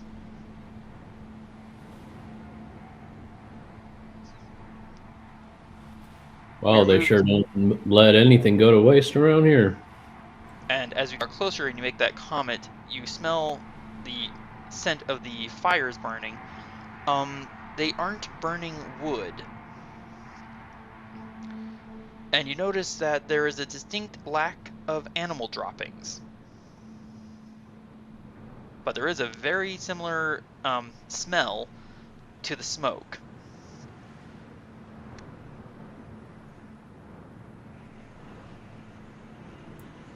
Well, it's quite potent over here. And one final point that Adran notes, especially given your intelligence and analytical reasoning. The tent that we are being led to is the largest tent in the camp. Excuse me. If you actually zoom out to see the scope of the tents here. Give me a second. My map is being slow. You will see that there are quite a few tents that we can see in this area, and this is only a portion of the camp.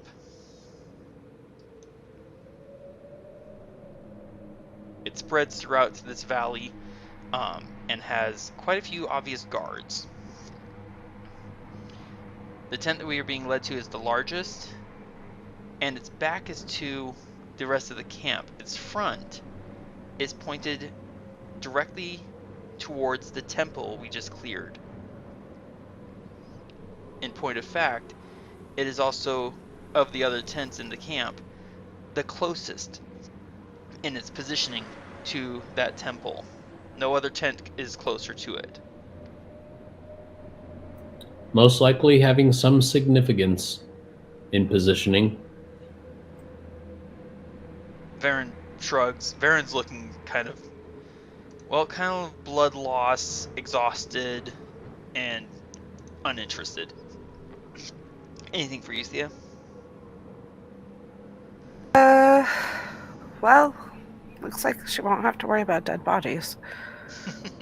Or at least not in any usable condition. Apparently. There is weeping and wailing at various places within the camp. The sounds of mourning as loved ones do not return from the battle. Sounds of crying without deep mourning as loved ones return from the battle alive but badly maimed. The warriors escorting us do not flinch. They do not show emotion. They simply escort the young lad. Nor do they offer Varin, who is kind of limping and dragging along, any form of assistance, as they lead us towards the large tent here. And you can go ahead and position yourselves at the tent, as I'm gonna. I don't really have anything for the interior, so I'm just gonna do this. There we go. You can go ahead and put yourselves sort of like in the tent, if you will. Oh, okay. It's like this kind of thing. There we go. Inside the tent, we are greeted by the sight of Del, who is sitting quite healthily, looking a little worn and tired and sad. He is sitting on a woven mat of reeds, while the woman with the nearly bald and very scarred head, she has put aside her weapon. It is actually right next to the entrance of the tent. And she has been busied herself with preparing what looks like a fairly simple meal, making sure that Del has a very sizable portion of that. The one who introduced himself as Baka Taman has also put aside his weapons. He's put aside his shield. It has been recently cleaned, and he is currently cleaning and resharpening his actual weapon. As we enter the tent, Del springs to his feet. Adran! Thía! Varin!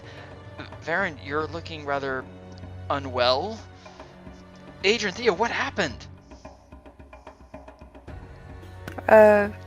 We killed things in the temple, and then we were asked to leave, so we did. At your words, Thea, both the woman and Bakatamon go utterly still. Bakatamon glances at the entrance to the tent where the guards and his herald are. Go to your families. Make sure everyone's fed and rested. And as soon as they're gone, and the tent closes behind Varin, who kind of like shuffles in and just kind of collapses on the floor, Bakatamon turns. Greetings, travelers. I am Bakatamon, chieftain of the Taman tribe. My wife, Thía, welcomes you to our home. Thía nods. Doesn't really bow. She just nods at all of us, continuing to prepare her food. Del having been served, she takes a look at Thea, Adran, and then at Varin, points to one of the mats, and says very directly to Varin, "Lay down, rest. We'll bring you food when you're awake." Varin just kind of mumbles, thud. We thank you very much for your hospitality. Yes. And I sit down. She'll sit down too. Bakatamon glances at Thea, then at Del, then at you two. Varin seems not to be conscious anymore. You were spoken to? There was a voice that we didn't necessarily hear, but almost feel, telling us our names and telling us its position on where we stand, and then proceeded to tell us to leave the premises. Post taste.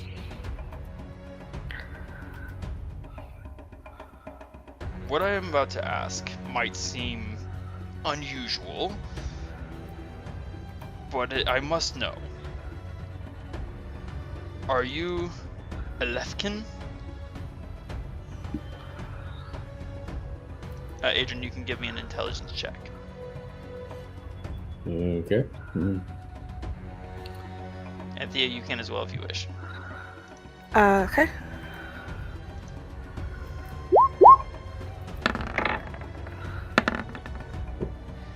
Thea, the word makes no sense to you.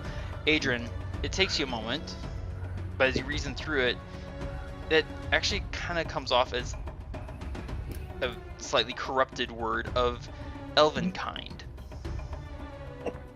Elf kind. Yes, in fact, we are elf kind. There's a clatter as Thea drops something. Bakatamon throws his head back, laughs loudly, making Varin stir with annoyance. You are elf. You are elf kind. You are elves. You are legends. We thought you were kind of the stuff of fairy tales, but you live. You're true and real. Indeed, we are true and real. Thea will blink because she still has no idea what he's talking about. Thea gives Bakatamon kind of a chiding slap on the back, gives a pointed glance to Varin. My love, we have a wounded warrior asleep in our home. Kindly do not disturb his rest. Bakatamon just kind of smiles. Yes, dear. Yes, you are indeed legend. But welcome. Thank you for aiding us in defending the temple. If you were spoken to while you were in it, then you must know what it was for, what it was built for. You must know all sorts of things about it. No, I don't. Actually, that's the one thing I was kind of hoping to stick around for and find out, but I have very little of knowledge of this whole place that we're even in. I mean, what land are we even in? Yeah, and the voice was very clear that what was there was not for us to do anything with, so yeah. Interesting. This is not expected, I admit. Well, then of course I can tell you all sorts of things.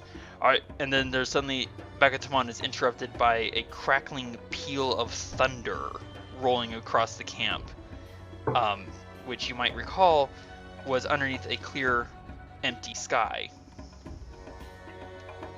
As the tent opening is suddenly thrown back, and in comes, let's see, there we go, a woman who bears very similar characteristics to those piggish creatures, with the tusks rising from her lower jaw, a tangled mane of dark hair. She wears a robe and carries a staff. She is bedecked with bones, totem symbols, feathers, and on her left wrist, she wears as a bracelet a complete jawbone, with the upper jaw and the lower jaw connected to each other, but not anything else of whatever creature donated said jaw. And she snarls out, "Bakatamon, you intrude on my territory! You have no right to speak of the Taman Temple to these..." She glances at the four of us. "Strangers!" Bakatamon goes stiff, eyes kind of angry, but as she speaks and can these words, Bakatamon clears his throat. "I have intruded. I have trespassed on your territory. I acknowledge this slight." The woman continues, "You will repay me by speaking no words for 10 days, and that will be the end of this matter.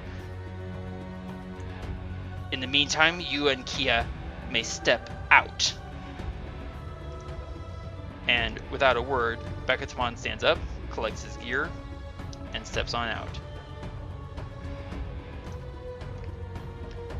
Thía provides each of us with food, including putting some aside for Varin, for when Varin wakes up, offers each of you a bow, gives the stranger something of an annoyed glance, collects her own weapon, and also leaves her tent.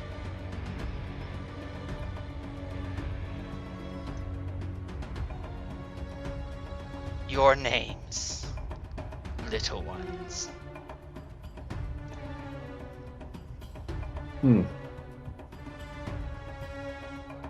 Not until we hear your name first. She snarls, and you actually do see a fleck of foam at one corner of her mouth. Then she stifles her sound a little, shakes her head. "I am Garga, priestess of the Taman tribe." Well, to my left over here is Del. I am Adran. This over here is Thía. And the one sleeping on his mat is Varin. She stiffly, as though she doesn't do it very often, bows slightly at the waist without actually removing her eyes from us or ducking her head.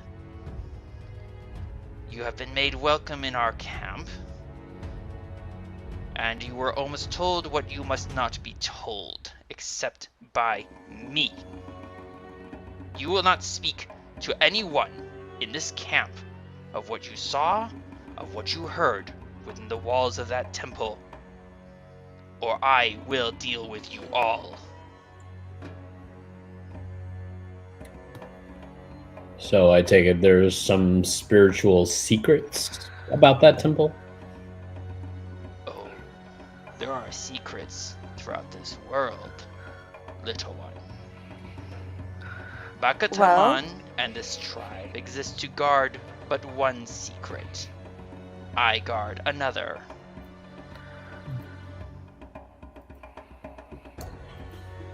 So, now my biggest concern is, what exactly are we doing here?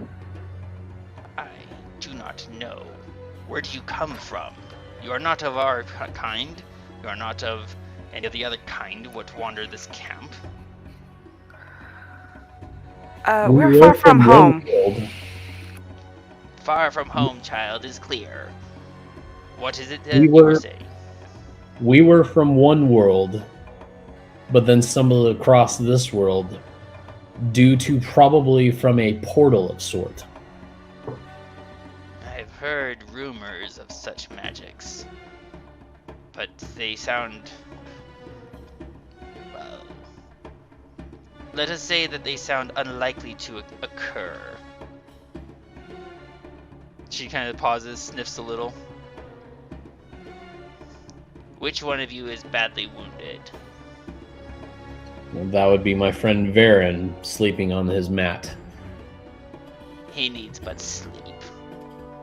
When he wakes, perhaps he will remember to duck more quickly. Is anyone else badly wounded? Dell, how are you feeling? Del gulps, looks around. I'm fine.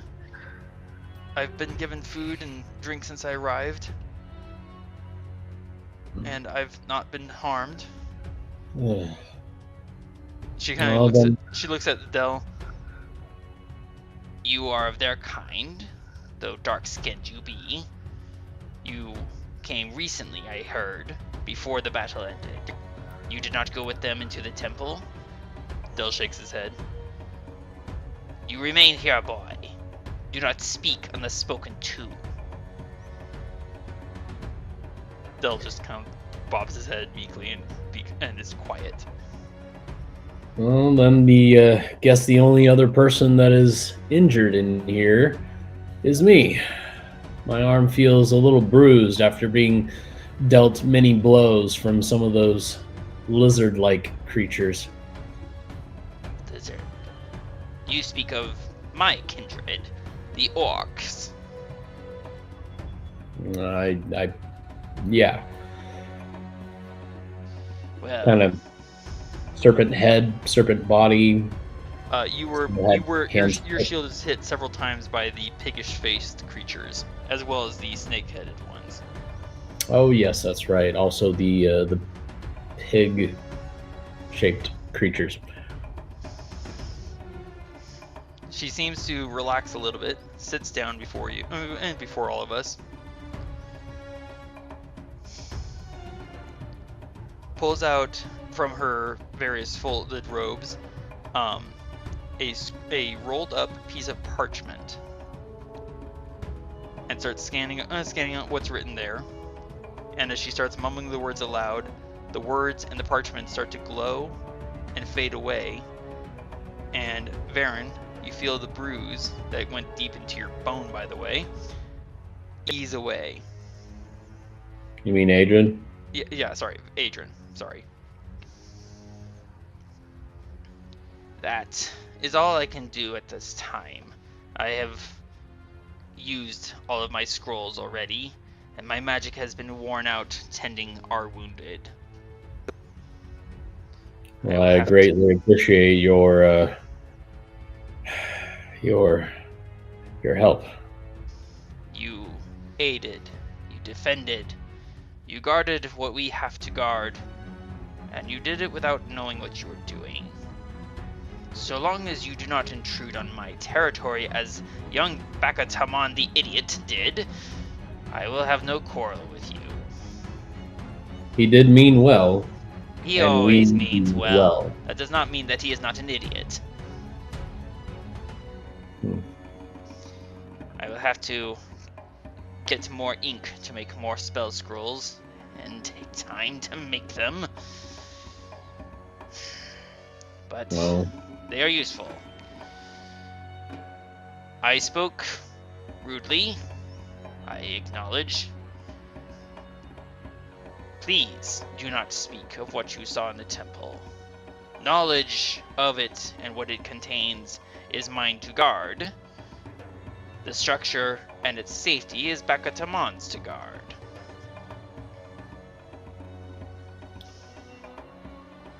Okay, yeah. I wasn't aware that just saying what we did could be considered offensive. Sorry. We will keep what has been brought to our eyes and our intelligence, and we will keep it sound and quiet.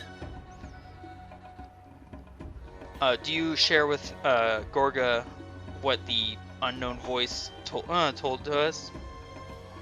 Yes, I do want to share that to her. Okay. She thinks about this for a moment.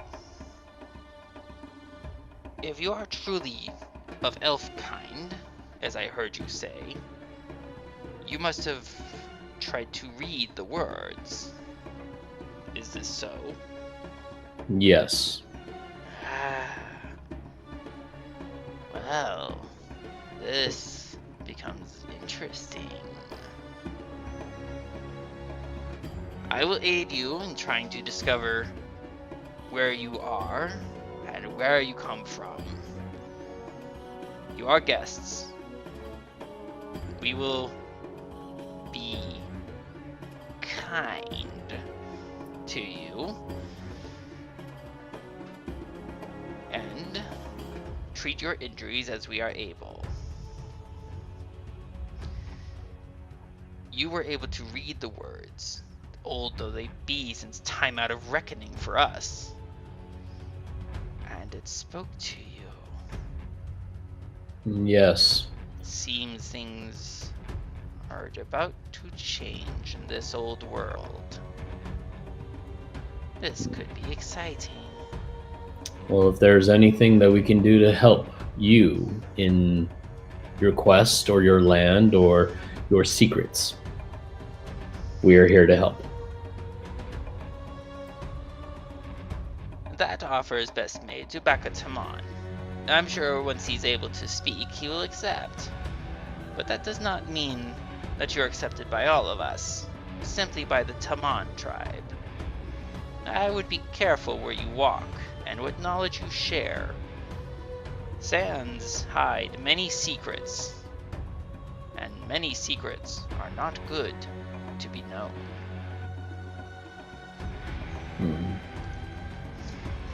Until such time as a tent can be put aside for you, you can, I assume, rest here with Bakataman and Thía. Despite his foolishness, the boy is good-hearted, and if he gave you his word of protection, it is good. She stands up to her feet. Have you any specific needs, children? Any critical injuries? I do not have of any critical injuries. You, Thía? No, I'm good. Bit worried about Varin though. He's not acting himself. He is acting rather harsh than usual. And also, too, still lingers a bit of a curse that deals with both sand and stone. I thought it was And water, water. air, and stone. Water, air, and stone. It's an elemental curse. Mm-hmm. Interesting. From whence this curse comes? And why has it been visited upon such young warriors? Or warrior? Well, it was attached to all of us because we had killed a sorcerer. And in killing this sorcerer, he cast a curse upon us that was only active until he died. No, I thought it was what we were able to take care of our curse, but because he had more than one curse, he decided to deal with the more fatal curse. Well, that came later. We ended up finding a way to deal with our curses, but not Varin. Varin sounds most unlucky. We will He has do what... hit quite a few blows. Yes, I can see that. He really must learn to duck more often. Or perhaps to stay back, behind a shield, perhaps. Hmm. Or take a moment to take a health potion and then go forward. She pauses, thinks for a moment. He is at heart a hunter, is he not? Yeah, Yes. but you should behave a little bit more intelligently, less We have gung-ho. fools like him in our camp. Those who dare the wilderness. Those who fight against the monsters of the world. And who rarely know to take care of themselves. He is in good company.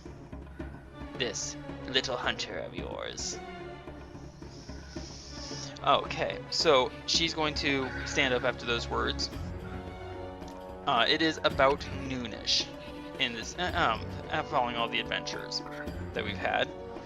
She'll depart, and Becca, Taman, and Kia return after a few. You can hear her talking to them outside the tent. They return. Kia with kind of an arch look to her face, and Becca Taman with stony silence. Kia invites you all to rest, to eat, to recover. And she starts providing us with some maps of the region that they have. They're not very well detailed, but they are something to start working from. So, we gain some hours to just recuperate, rest. We'll actually take a long rest this evening, and start figuring out where we are and what's going on the next day. Unless either of you have specific questions to ask. I don't have specific questions. Sorry, what was that, Adran? I don't have anything specific. Okay. One thing that Kia will mention as she starts, giving out more food and drink, she pauses and examines all of our bows and arrows. Forgive me. You use wood? Well, where we come from, there's a lot of it. She reaches as though to touch, but hesitates before actually touching one of the arrows. Just kind of. I'll pull one of my arrows out and hand it to her. She almost won't even. She touches it reluctantly, like she's handling it with the same gentleness that she might handle a newborn child. Such a weapon as this is valuable. This could be exchanged for a great number of things, but you use it as a weapon? Do you not lose them quickly during fights? Yes and no. Well, I know how to make more, so. That's true. Such wood as this? And she kind of like flexes it very, very, very tenderly. Almost like she's afraid it's going to break like a blade of grass. Such fragile craftsmanship. Forgive me for saying so, but you will find these very difficult to replace here. Well, What exactly do you use in the way of arrows, shafts, and all that? We don't. There is wood to be had, but it is many days' journey, and it can be very difficult to find wood that could be made into such flexible, fragile weapons, and it can be dangerous to attain it. It is easier to get wood and make it into more solid weapons, as she indicates her husband's spear. We rarely use wood for anything beyond that. and you, as she says this, you kind of glance up and around and see that there's almost no wood in the tent. Everything that wood would ordinarily be used for is made from bone. Huh. Might have to think twice about what weapons we do use while we're out here. But it's so much easier to just like go to a bow, go hide, shoot them. Well, if you guys need to back up on any arrows, you know I've got a quiver or two full. Well, and I still have part of the that wooden club to make arrows out of too. Yeah. Del looks up after this brief exchange. Can someone explain everything to me about What everything? where you've been, what you've been doing?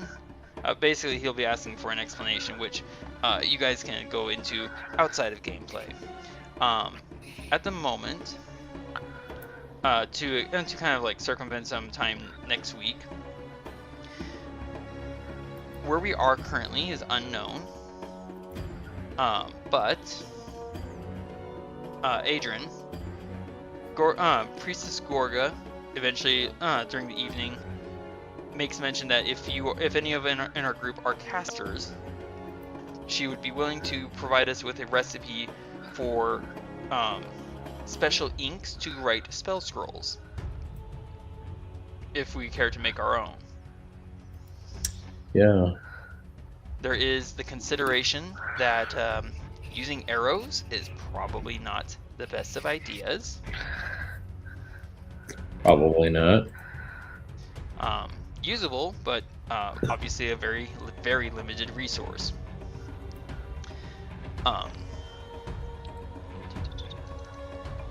And there is the mystery as to where we are in this world, and what we will do while we are here, and whether or not we can get back to wherever we came from. Which may or may not have something to do with some of Varin's grumpiness. We settle in for a day of rest, for several hours of recovery following some very strenuous days, and a night of sleep, which Varin definitely needs. So, that is going to wrap us up for this evening. And welcome back to the Land of the Hunter for the new year. Thank you for playing. I'm going to go ahead and pause your guys' end, or stop recording rather, and stop on mine. Thank you, fellow adventurers, for joining us once more. Please comment below to vote on what monsters you want to see Adran, Thía, and Varin take on next. You can vote for more than one kind at a time. The Bulette, the Chimera, the Cyclops, the Death Dog, the Giant Vulture, the Hill Giant, or the Thri-Kreen. Thank you for watching, and I hope we'll see you again next week.